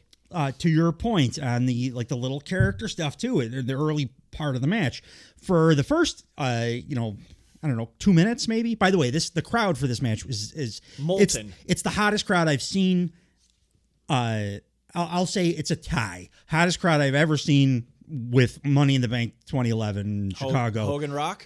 It's hotter. 2011 was hotter than Hogan Rock too. It's just it's a different thing. It's rabid. Hogan Rock was awesome, but that was a big giant crowd just constantly going. It was a good amount of noise the whole time. Right. This was like Money in the Bank, where everybody was just so fired up for the match that people were frothing. They're screaming to start the match nothing's happened yet. By the way, Will Ospreay's gotten. Oh, this was the Meltzer thing that I wanted to mention. He was pondering whether Will Ospreay's is he the fastest guy ever in the history of wrestling to come to a promotion and get this over. There's only been a couple of guys ever this over. Right. In wrestling. And he was he's a maniac. He was I can remember Hogan in 82 in AWA. It took him 3 months. I'm how the fuck do you remember that? You psycho. But 2 foreign guys have come to this company and in 2 months are the 2 most over babyface and heel. And it's insane. The star power that those 2 guys Ospreay and Okada that they carry just around them. But the little story thing, Danielson was doing his little shit-eating smirk thing that he does quite often. It's I'm ready. It's time to wrestle. I'm the wrestle porn guy. I love this. And let's see what you can do. And then 3 sequences in, Ospreay does one of his crazy counter, in a million miles an hour thing. And Danielson's face goes to, oh, fuck, okay, that's what we're doing. And then no more smirks. Rest of the match, it was business time right at the perfect time to do that because Yeah. it was like when Ospreay showed him, oh, here's what I could do. And Danielson essentially saying, oh, shit, I guess they weren't lying. Yeah. Like, it's time to go. And he just super serious the rest of the match. Yeah. Did you want to do, there's like sequences or individual spots? Go. I've been talking a lot here. Go, baby, go. The move that everybody like wants to talk about always because it was the big story of the match is the Storm Driver, and I'll talk about that in a little bit. But like the actual scariest move, the Storm Driver looked super scary, and right when they did it, I was like, oh my god, he did it like he did to Omega. It wasn't even close. Talking about the Tiger Driver 91. He calls it the Storm Driver. The Storm Driver. Storm Driver, bruv. Yeah, it's not the Tiger Driver 91 anymore, Dave. Sorry, bruv. Yeah. It was the Dragon Suplex that, not the Tiger Suplex that Danielson does. The Avalanche Tiger Suplex was way more dangerous. Yeah. Again, they did it safely because they're both magicians and like incredible athletes. Yeah. But yeah, Danielson doesn't like just explaining it. It seems like a move that you couldn't do without potentially paralyzing somebody. Right. But the Tiger Suplex, so you got like an underhook kind of a thing from you're standing behind your opponent and you hook their arms behind their back and then suplex, like a German suplex from that.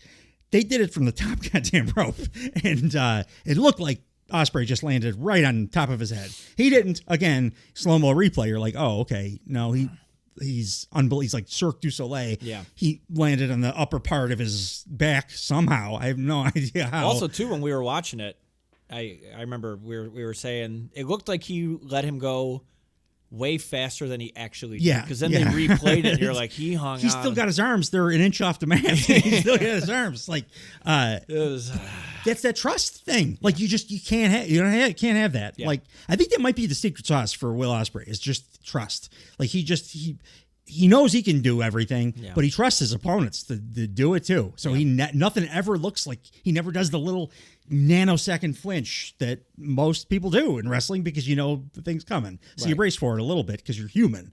He just doesn't. He doesn't do that. I don't know how. Mm-hmm. It's like he's hacked his own brain or something. To like, maybe okay, I'm he's just got not gonna. The thing that the free climbers have. Yeah, where like you don't feel that like a missing amygdala or something. Yeah, or whatever. like you're there's absolutely. Maybe he's got that. It would be at least an explanation because as a fan on the I'm thank God for it. As a fan on the outside looking in, I don't have an explanation how somebody can do that. Right. It's like a video game character or something. He's got no flinch in him. He's also like a maxed out video game character. Yeah, like, he's so fucking fast. How about that gear too? He looks great. It's beautiful. I love his gear. He made the worst flavors of Starburst look fucking awesome. Like he's just yellow and green. I want like a suit jacket, like with the inside. Yeah. To be his pants that he was wearing in this match. That's the suit that Malachi Black was going to wear on top of his adorable boxer his little boxers, his little silk boxers. Match just ramps up. They 32 minutes, I think, is what 32 minutes 40 seconds. It was exactly the perfect amount of time for this match. The type of match, everything about this match was just perfect. It ramps up. They're both giving each other everything that they have, and they can't quite put each other away. It winds up coming down to what I said on the day was a samurai showdown. I've heard it. People, reference it as an old west, like a western movie, OK Corral kind of thing. I've heard a lot of people say anime inspired. Both guys in opposing corners. Ospreay getting fired up elbow pad kind of taunt. I'm about to hit you with the hidden blade. Danielson doing the yes chant hands, and the crowd's just absolutely going nuts. We got by the way, during this match, we got "We're Not Worthy" towards the end of the match. I think it's the first time I've ever heard that one. This is awesome. Like 30 seconds in, we got "Fight Forever." 2.5 minutes in, so the crowd was like super hot for the whole thing. You got a loud "fuck Don Callis." We got like a random "fuck Don Callis" appeared in the middle of the match. Both these guys. Callis, by the way, this entire match is selling how Ospreay's showing too much weakness. can't be like that. You're, you got a killer instinct. You're going to lose. Danielson's acting. Danielson's being much more of a killer here. He's much more of a man in this fight. Ospreay can't do that. Right. Can't do that. Got to capitalize. Got to kill him while he's down. Don't have any empathy for this guy. Just nonstop. He's awesome. Don Callis in this match on color. He says right at the top too. This is another classic courtesy of Don Callis. Yes. I think I actually had a note on the line. Where's my Meltzer 82? He's a psycho. Ospreay. Oh yeah, this wasn't like the story thing, but I love Don Callis's constant medical diagnosis that he does in every match. This one was, I think that might be a rib cartilage situation. Like, oh really, Dr. Callis? What the hell are you talking about? Very specific. But yeah, he's selling the Ospreay's too weak. So in opposite corners, Danielson's doing his yes chant thing. There's some opposing no's coming in too, but it just seems like all 6,000 people are in unison yelling everything together. It's like a hive mind of awesomeness. And this, what they are about to do, is the poster. I don't know if you saw that. This was the poster for Dynasty. They recreated the poster advertising the match. Was what? Both of those guys going for their big, strike finish at the same time.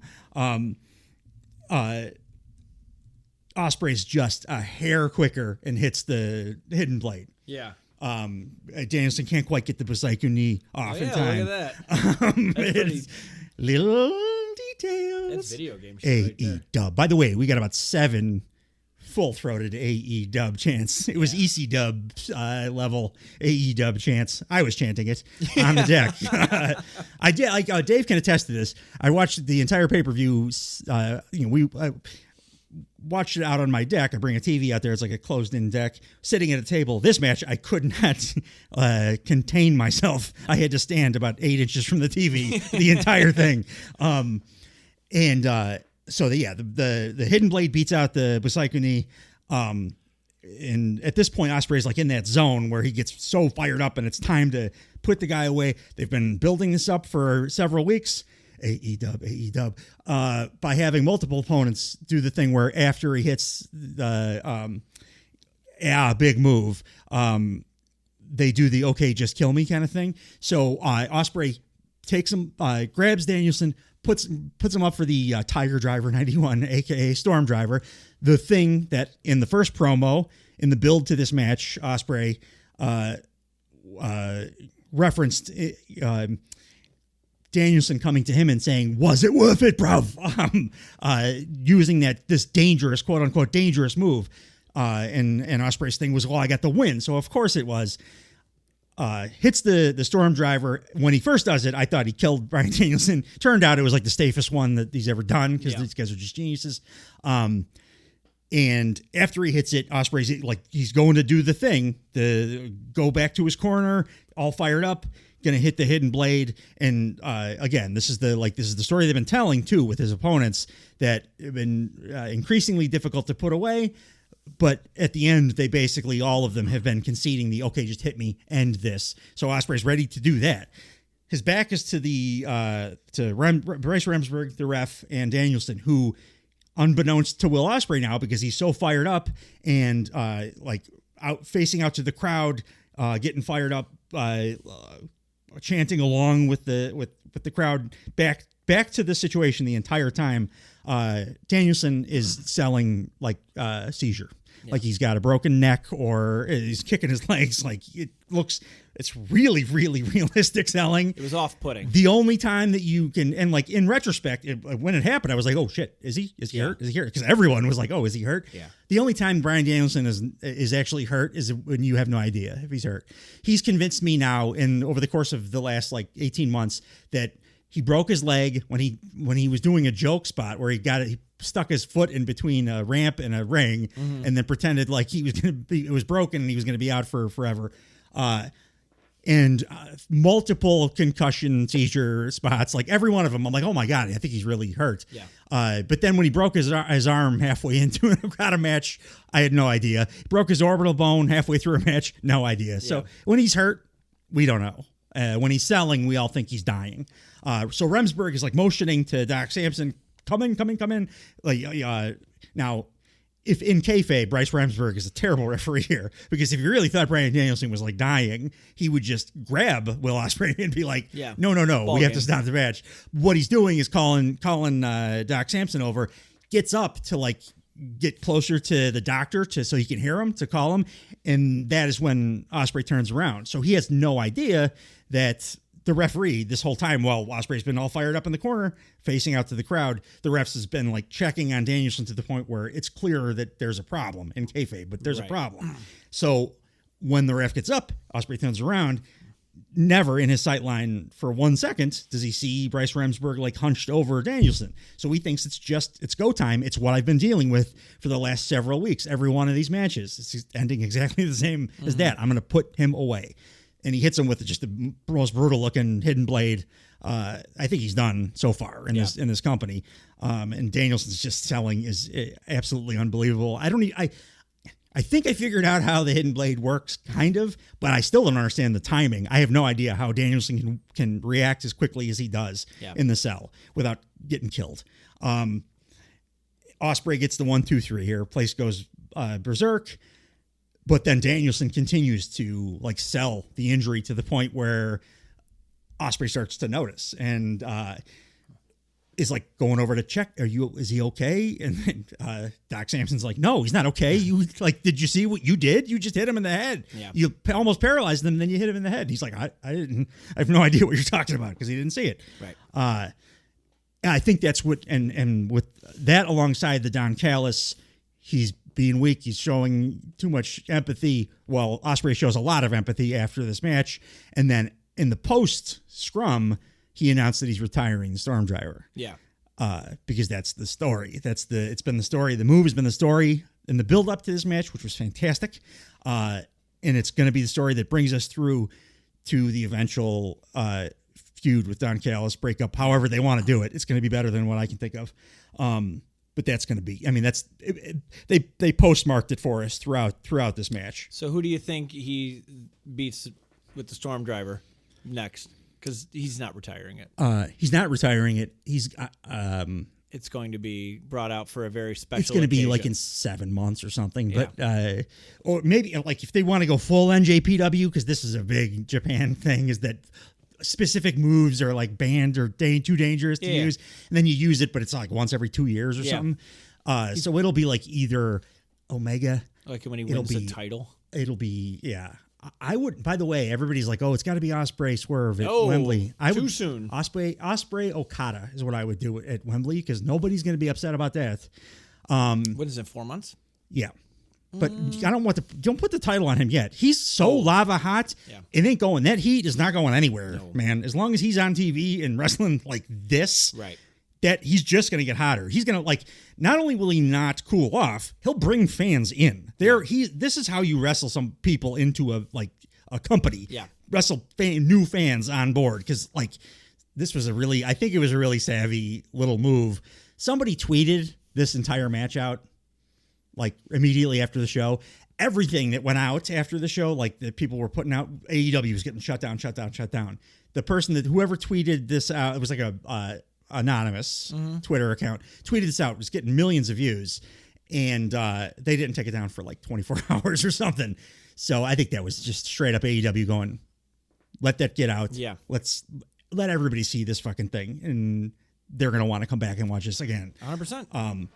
I mean, there's no downside into putting a full match on. Once your buy rates cool off, why wouldn't you just put it out? Absolutely. Yeah. Maybe not. Maybe not 24 hours after. Maybe in about a week or two. But. They went out they made it look like it was just somebody that was recording it and tweeted it out. Yeah. And they left it out for a full 24. They didn't take it down. Put it on your official page for 24 hours. I would do that now. Yeah. That. I think that's cool to do that, do the pretend thing and let people think that they're getting it from Twitter or whatever for a day. And then now just be like, we don't want to deprive society of this incredible piece of art. Here it is for free. Absolutely. And put it out there for everybody.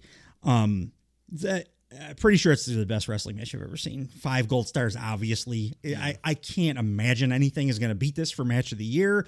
If it does, holy shit, we're lucky people. I think the only thing that is going to come close to it is the WrestleMania main event.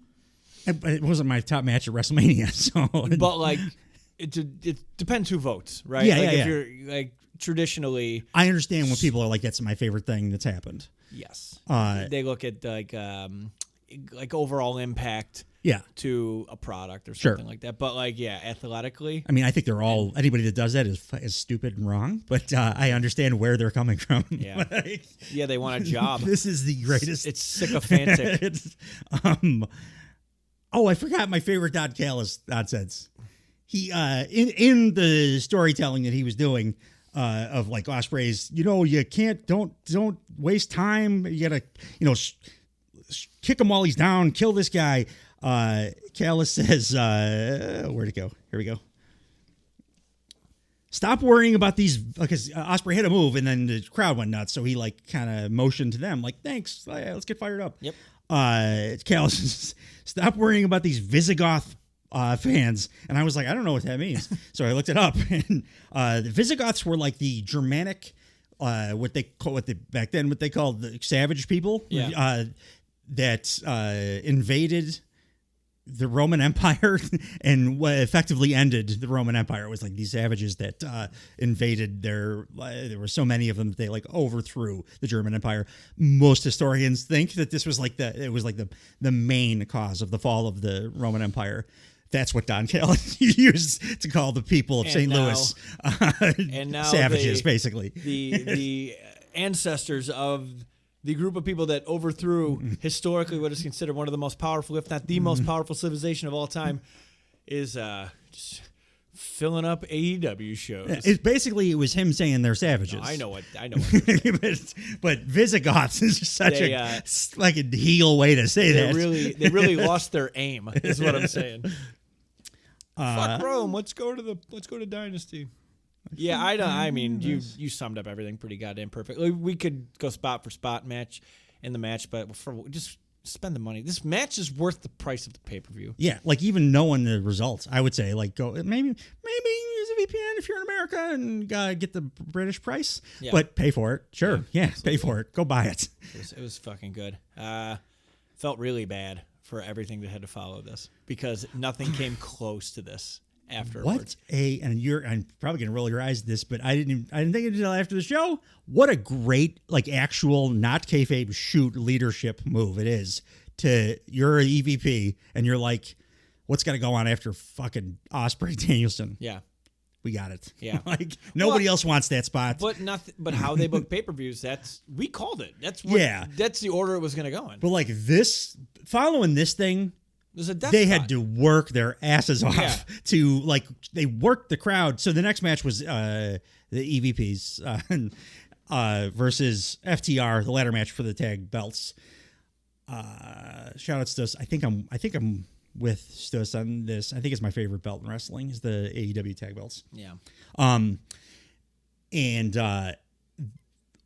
they worked an absolutely insane tried to kill each other ladder match that like only doing that, it was the only thing that you could have done to get this crowd that was like just absolutely spent after essentially screaming at the top of their lungs nonstop for 32 straight minutes. Right. They worked the crowd back into the match by the end. And then the punctuation the mark twist at the that end. we got at the end, that got an absolutely insane pop as well. It was awesome. But like, man, I love that. Again, it's if you want move by move, it's an incredible Bucks FTR ladder match. Yeah, you guys don't need us to break it down move by move. So just some observations about what happened in the ring. I love that. Like at this point, every big match that FTR has, like every big pay-per-view match, Dax decides big match means I need to get that like weird windshield blood on my head like nonstop. Dax bleeds now in every big match. But it like something I pointed out in the night that I don't know if it's like a skincare product he uses that makes this happen. His blood pools on his head in a weird way. Yeah. It looks like water on your windshield if you use Rain-X. Like it beads in a strange way. Yeah. Maybe Dax is an alien. I don't know, but like that happens to him, and then Cash Wheeler gets possessed by the spirit of Darby Allin in every one of these matches. Like Dax is Darby. He is Darby Allin. Cash. Cash is Darby Allin in this match. He not just being crazy like that, like literally moveset, like the dive, the Darby dive that nobody can do. Nobody does because nobody can do. Right. But Darby, well, if it's a big match, Cash Wheeler can do it because he did it about 3 times in this match. One of those times he went through a table that absolutely exploded into a million splinters. The big giant spots that I loved the most, the Cash getting nutted on a ladder that was stretched across from the announce table, or maybe it was the barricade to the ring apron, ladder across that. Dax gets knocked down. He's standing on it, gets knocked, so he's the ladder rung like hits him in the nuts, and he's stuck there. And they use that opportunity to do the EVP trigger on the ladder while Dax is like standing there nutted or hung up there. The Dax spot where he just explodes himself through that table. There's a Nicholas Jackson table bump that I absolutely went nuts for while we were watching. It just was like a perfect. So it was because it was story too.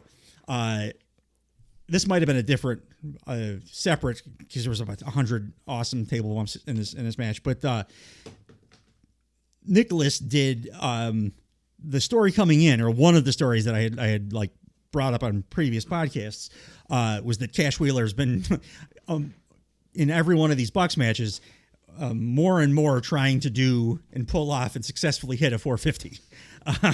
And like every time it blows up in his face or whatever. So in this match, Nicholas Jackson's like, all right, dude, well, I'll show you how to actually do a 450. He does one from the top rope to the table on the outside. Yes, it looked good, it was incredible. And that actually, I didn't even realize it when we were watching it, but later thinking about it, I'm like, oh, that's a payoff to the Cash Wheeler 450 stuff that they've been doing for the last 2 years or whatever. By far the best Bucks FTR match that they've had. I had the Dynamite one was my favorite prior to this. This blows it out of the water. How many stars did I give this sumbitch? 5.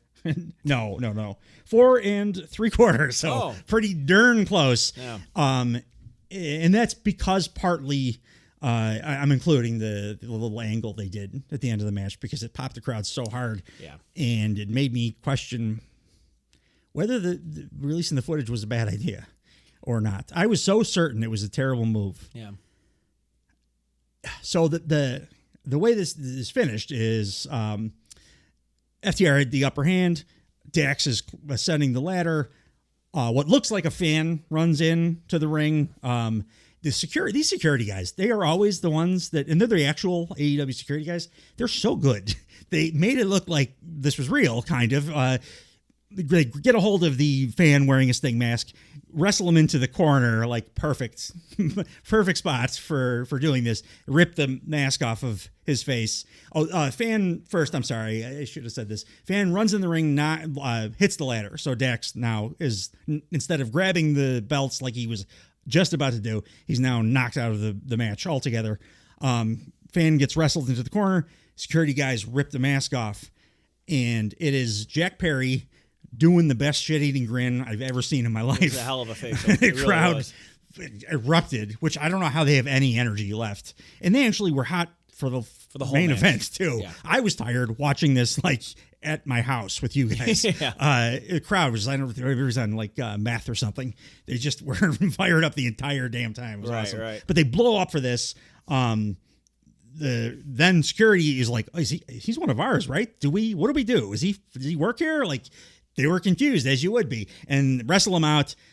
Crowd again going apeshit as the Bucks climb. Then the ladders grab the belts, crown the new champs. As camera cuts back to Jack Perry being escorted away as he throws up what looks like the Elite sign, the sideways. So I'm assuming that's Jack Perry's the newest member of, hot take, the best form of the Elite that's ever existed. I'm good with that. I love it. They need more guys, and usually the Elite in their history. I love all the dudes that have been in it. I still individually love them all. Right. Love all the corniness and everything, but it's been corny. It's been like that's their thing. This is all rooted awesome. in actual. But it's like, again, one of the big gripes I have with the Bucks is like, yeah, they're heels, but I don't think they get heat to the degree that a great heel group or should get heat. I think this will get them great heel They're heat. doing it now. Yeah. You had Dave pointed out while we were watching it that the Bucks' new gear, it's great. And it fits so perfectly. They look like magicians. They look like dime store, like crappy, like close-up magic guys. Like Burt Wonderstone. Which made me think of, they're doing David Brent from British Office. Yeah. They're both David Brent from the British Office. Right. That's the character, yeah. and he would totally wear like a magician thing. Yeah. So it fits them perfectly. But yeah, this is going to bring actual heat on them now. It's the Elite were always fun. But this is a story. This is a real, legitimate. It's also a story everybody knows. Built-in story. Yeah. And the appeal with stories everybody knows is what else don't we know? Yeah. And that's that makes me want to watch on Wednesday. Like, is Jack Perry going to be there? What do they have to say about this? They all had the E sign up. They were all doing the 3 fingers at the end. And Matthew was doing the 3 or E, 3 or E, back and forth. I love all that bullshit. Yeah. All's well that ends well, and FTR can go do whatever legal thing they have to go do now, and all the gold is in the Elite, or a lot of gold. If this goes the way that it looks like it's going to go, and Jack Perry now, he's not recognizable to me as the same Jack Perry that was boring for forever and left the company to go become the scapegoat in Japan. It's clearly the best thing that's ever happened for him, and he's like pulling it off perfectly. His acting, everything about it is just, it's like pitch perfect. Was the Punk footage a good idea? I mean, we'll see. I don't I didn't think there was any chance that was a good move. Like, when it happened, it made me feel sick that they were doing it. Like, I hated it. I hated the way that it made me feel. Well, also, I think I was being worked into that because they want me to feel that. I don't think that's smart. I don't, dude. I don't. We have 2 hours and 40 minutes of podcast that you can listen back to, and there's a lot of proof that they are. They might be. They might be that smart. So if you want to, so what's the angle? So when they were showing the footage, little things here. Right before they showed the footage, they made a hint like, did FTR have something to do with this or whatever? So like FTR they were Punk's boys. Right, so Perry runs in and he attacks like proxy CM Punks, which is FTR. Yeah, right. So I mean, you can. I mean, I'm just thinking more broad than that. Like, Jack Perry doesn't get this heat. That if they never did that, Jack Perry's not getting this heat. I think that was a reminder of, it was Jack Perry, because people forget, you don't think about it or whatever. They show that video. It's Jack Perry front and center the whole time. Yeah. Then he does a Chicago show right after that. And it's like the most heat he's ever had by a million miles. It's in Chicago, too. Positive and negative heat, by the way. Just a lava hot crowd. Yeah. And then he comes out to this fucking thing. Yeah. Like, that's not happening if they didn't do that. Let's give him credit that this was, in hindsight, pretty good move. Like, I can't believe that. I felt so sure that was a terrible mistake when it happened. I can't believe that I'm now like, shit, was that the right thing to do?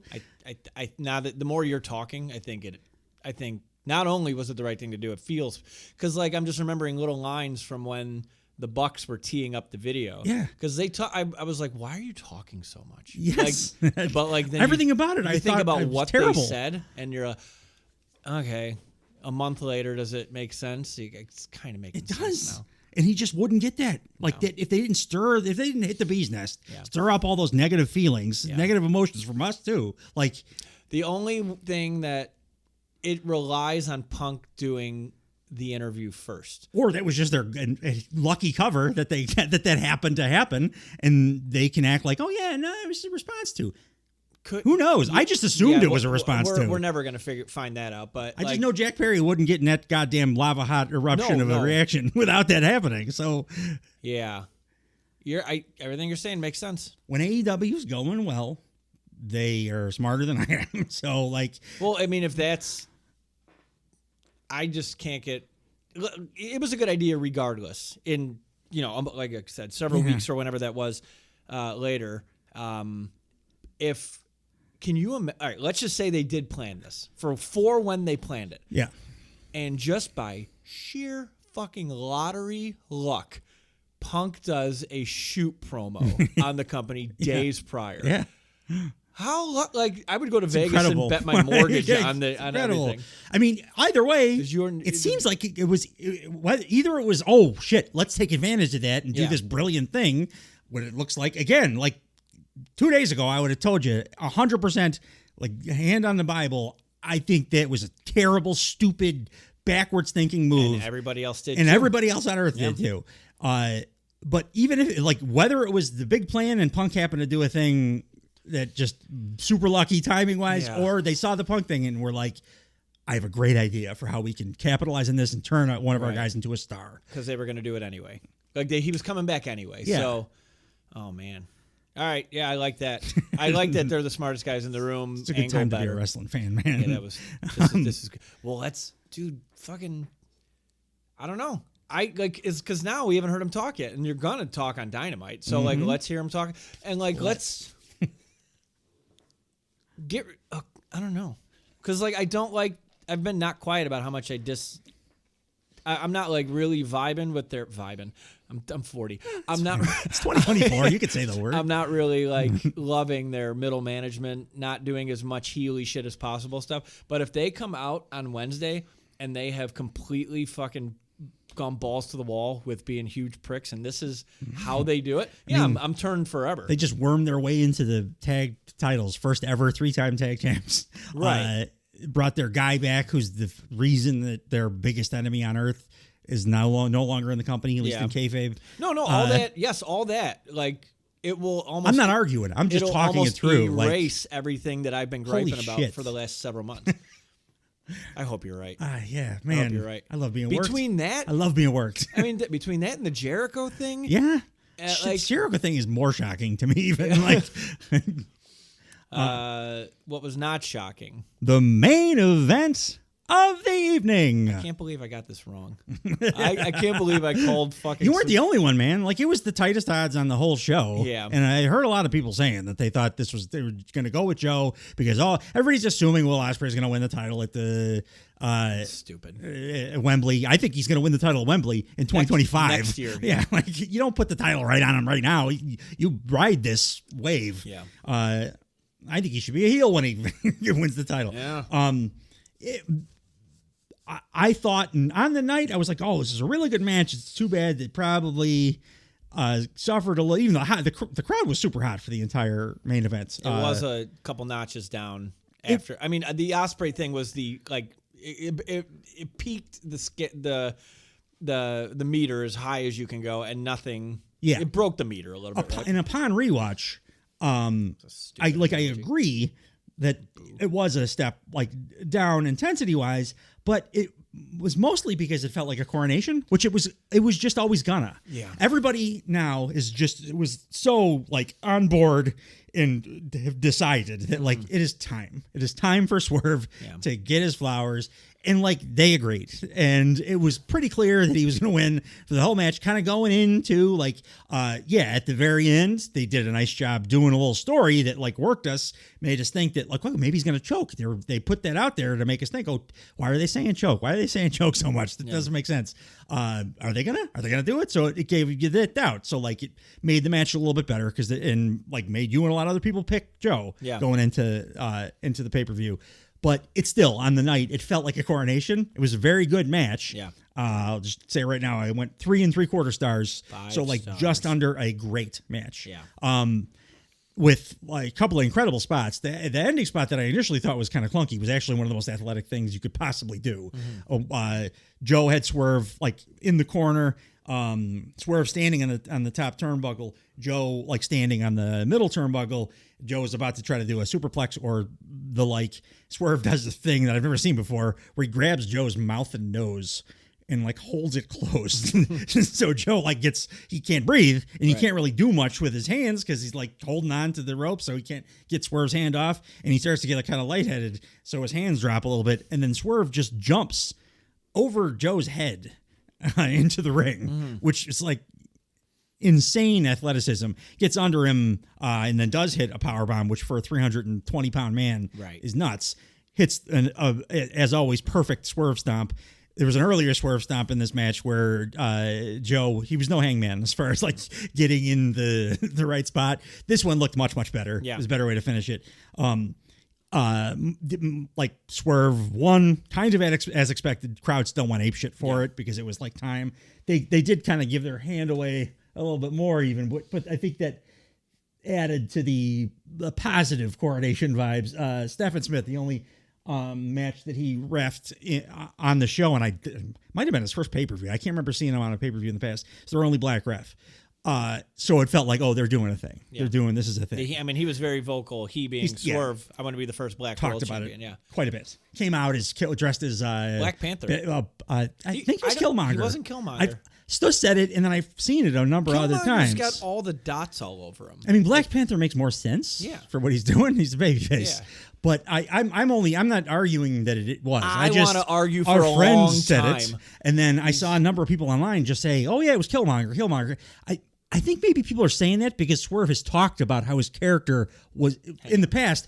My character is like Killmonger, but that was when he was a heel. Yeah. I think the point was I'm not Killmonger anymore. I'm a babyface now. I think you're right. Swerve brought out the Killmonger gear. He ain't losing. That was. I don't. Hang on. I mean, doing the Black Panther gear would make more sense because he's a face. That's fucking. And it's like a celebration of black excellence. So like that's more Black Panther. But he has a bunch of times, and I'll tell you over the last several years, talked about how he wants his character to be like Killmonger. Everyone on the internet is saying it's not Killmonger. I think you're right. I think everyone's wrong. I think the point was that I'm no longer Killmonger. I'm Black Panther now. Yeah, I'm right. I do. I think right. I think that most of the people are wrong. I was gonna look up the costumes, see what they look like. I have it up here, but like it's not. Killmonger has a different outfit on. Yeah, than Black Panther does. I know. I think you're right. I think that was the thing because he said. Unless when Killmonger puts on the cat suit, it looks like this. It was cool gear. Like he came out and it was something from that movie. Yeah, it was cool Black Panther adjacent stuff, and then it was like a great coronation for Swerve. Yeah. And like it would have been a coronation regardless of whether the greatest match that's ever happened. And then an incredible ladder match went on before it or not. So like it got, I think, kind of the same amount of crowd heat as it would have either way. And these guys put on a really good show. The only thing I would have done different, I know that Dax just bladed in the match prior. I would have made this match a lot more violent because of the story that they told going in. Well, he did sign the contract with his blood. Exactly. So. Like that was the story. It was like, and it was Joe, I'm going to try to kill this guy, but he doesn't give that's Swerve's superpower. He does not stop. He's a maniac who will not quit. That's why Joe was scared when Swerve had his belts because no matter what I throw at this guy, he will not stop coming. They told that story already on this pay-per-view with Hook and Jericho. Different kind of Hook is a underdog fighting scrappy kind of dude. Swerve is a good guy, but increasingly more and more as he gets closer to the title, unhinged maniac killer guy. What would Joe have done? 2 muscle busters? Like, what do you do? That's why I would have probably incorporated some blood. Yeah. Because that's cheat code for this match was very violent, even if it wasn't really any more violent than any other match. If there's blood involved, you feel watching it like, oh my God, there was some violence. Do like a post spot where he hits the post. He should have drank Joe's blood and spat it in the air. I bet Joe's blood tastes like roasted pig. Bahama Mamas? like delicious roasted in the ground in banana leaves. Because I'm thinking Joe's eaten a lot of that in his life. A lot of marbling going on. In that. Make some nice steaks. But they worked a great match, just slightly under great, 3 3/4 stars. Very, very, very good. 5-star match. But it was going to be a coronation, and Swerve deserves it. Hold on to this for a while. You don't need to go, putting the belt immediately on your. I don't know why everyone after all these years still thinks that it's just you need to have the belt immediately on the most popular or best or whatever. Yeah. No, we want to tell stories here. We're going to make it interesting. This company holds titles for a long time. And Swerve, his 5-month transitional champ reign, that he had 4 months, but transitional champ reign, they're not going to want to do another short for AEW one, I don't think. You mean Joe? Joe, I'm sorry, Joe. Yeah. It's getting late. We're getting up there. We're getting up there. Yeah, I don't think they're going to want to do another like AEW transitional champ, right? Which would be like 4 more months and then Wembley. I don't think that's what they're going to do. No, I wouldn't do that either. No, my best guess it's going to be Swerve and Hangman at Wembley. That's what. Yeah, I would do that too. Yeah, because that's nobody's going to complain about that, and then you can, like I said, do Swerve and Okada or whatever, Swerve and a billion other awesome wrestlers. Ospreay and Okada, Ospreay and a billion other awesome wrestlers that we've talked about, like Ospreay and or Ospreay Danielson too. Keep Danielson off TV. He's in a hospital for 4 months. And then his return is right before Wembley. Yeah. As this is going to be our big seller for this pay-per-view. Well, the way this company books, it's going to be Will Ospreay versus Daniel Garcia to headline All In. Close, Dave. The way this company booked last year. That's what we would have got. This year, it's been nothing but... It's been pretty perfect. Perfect. And it only gets better the more time goes on because the things we just mentioned with talk it through. Well, I also, too, they might be... I want to give them all the credit in the world that they did the All-In fight with Punk and Jack Perry. I want to give them all the credit in the world that was purposeful and written out like a goddamn novel, but they also have the benefit of hindsight to read the room. They're very internet savvy, so they will course correct if they have to. That might have been sour grapes that they turned into delicious grapes. Is that the phrase? Can you do that? Can you re-sweeten a grape? I don't know. But notwithstanding, all the storytelling this year has been pretty goddamn good. Yeah, I think the power's back, Dave. I think the power's back. I want it back. I want it back. I know you do. Because we're both wrestling fans and we're both reasonable human beings. Yeah. And it's fun to bitch about bad storytelling for a while. I mean, the entire horror movie genre is bad movies. Yeah. But there's I love horror movies. Yeah, there's massive entertainment in that, but also too good movies are more important. They're more fun. Yeah, they're more fun and they make better sequels. Yeah. What a great pay-per-view. 5 stars. Thanks, guys, for joining us. We'll be back this week for your regularly scheduled AEW and WWE Blue Thunder pods, dropping at their normal time. And then next week, we'll be back to Turnbuckle Time Machine. Enjoy all this beautiful, wonderful, great wrestling we're getting from all corners of the wrestling universe, guys. Thanks for joining us. Good. Bye-bye. Bye-bye. Bye.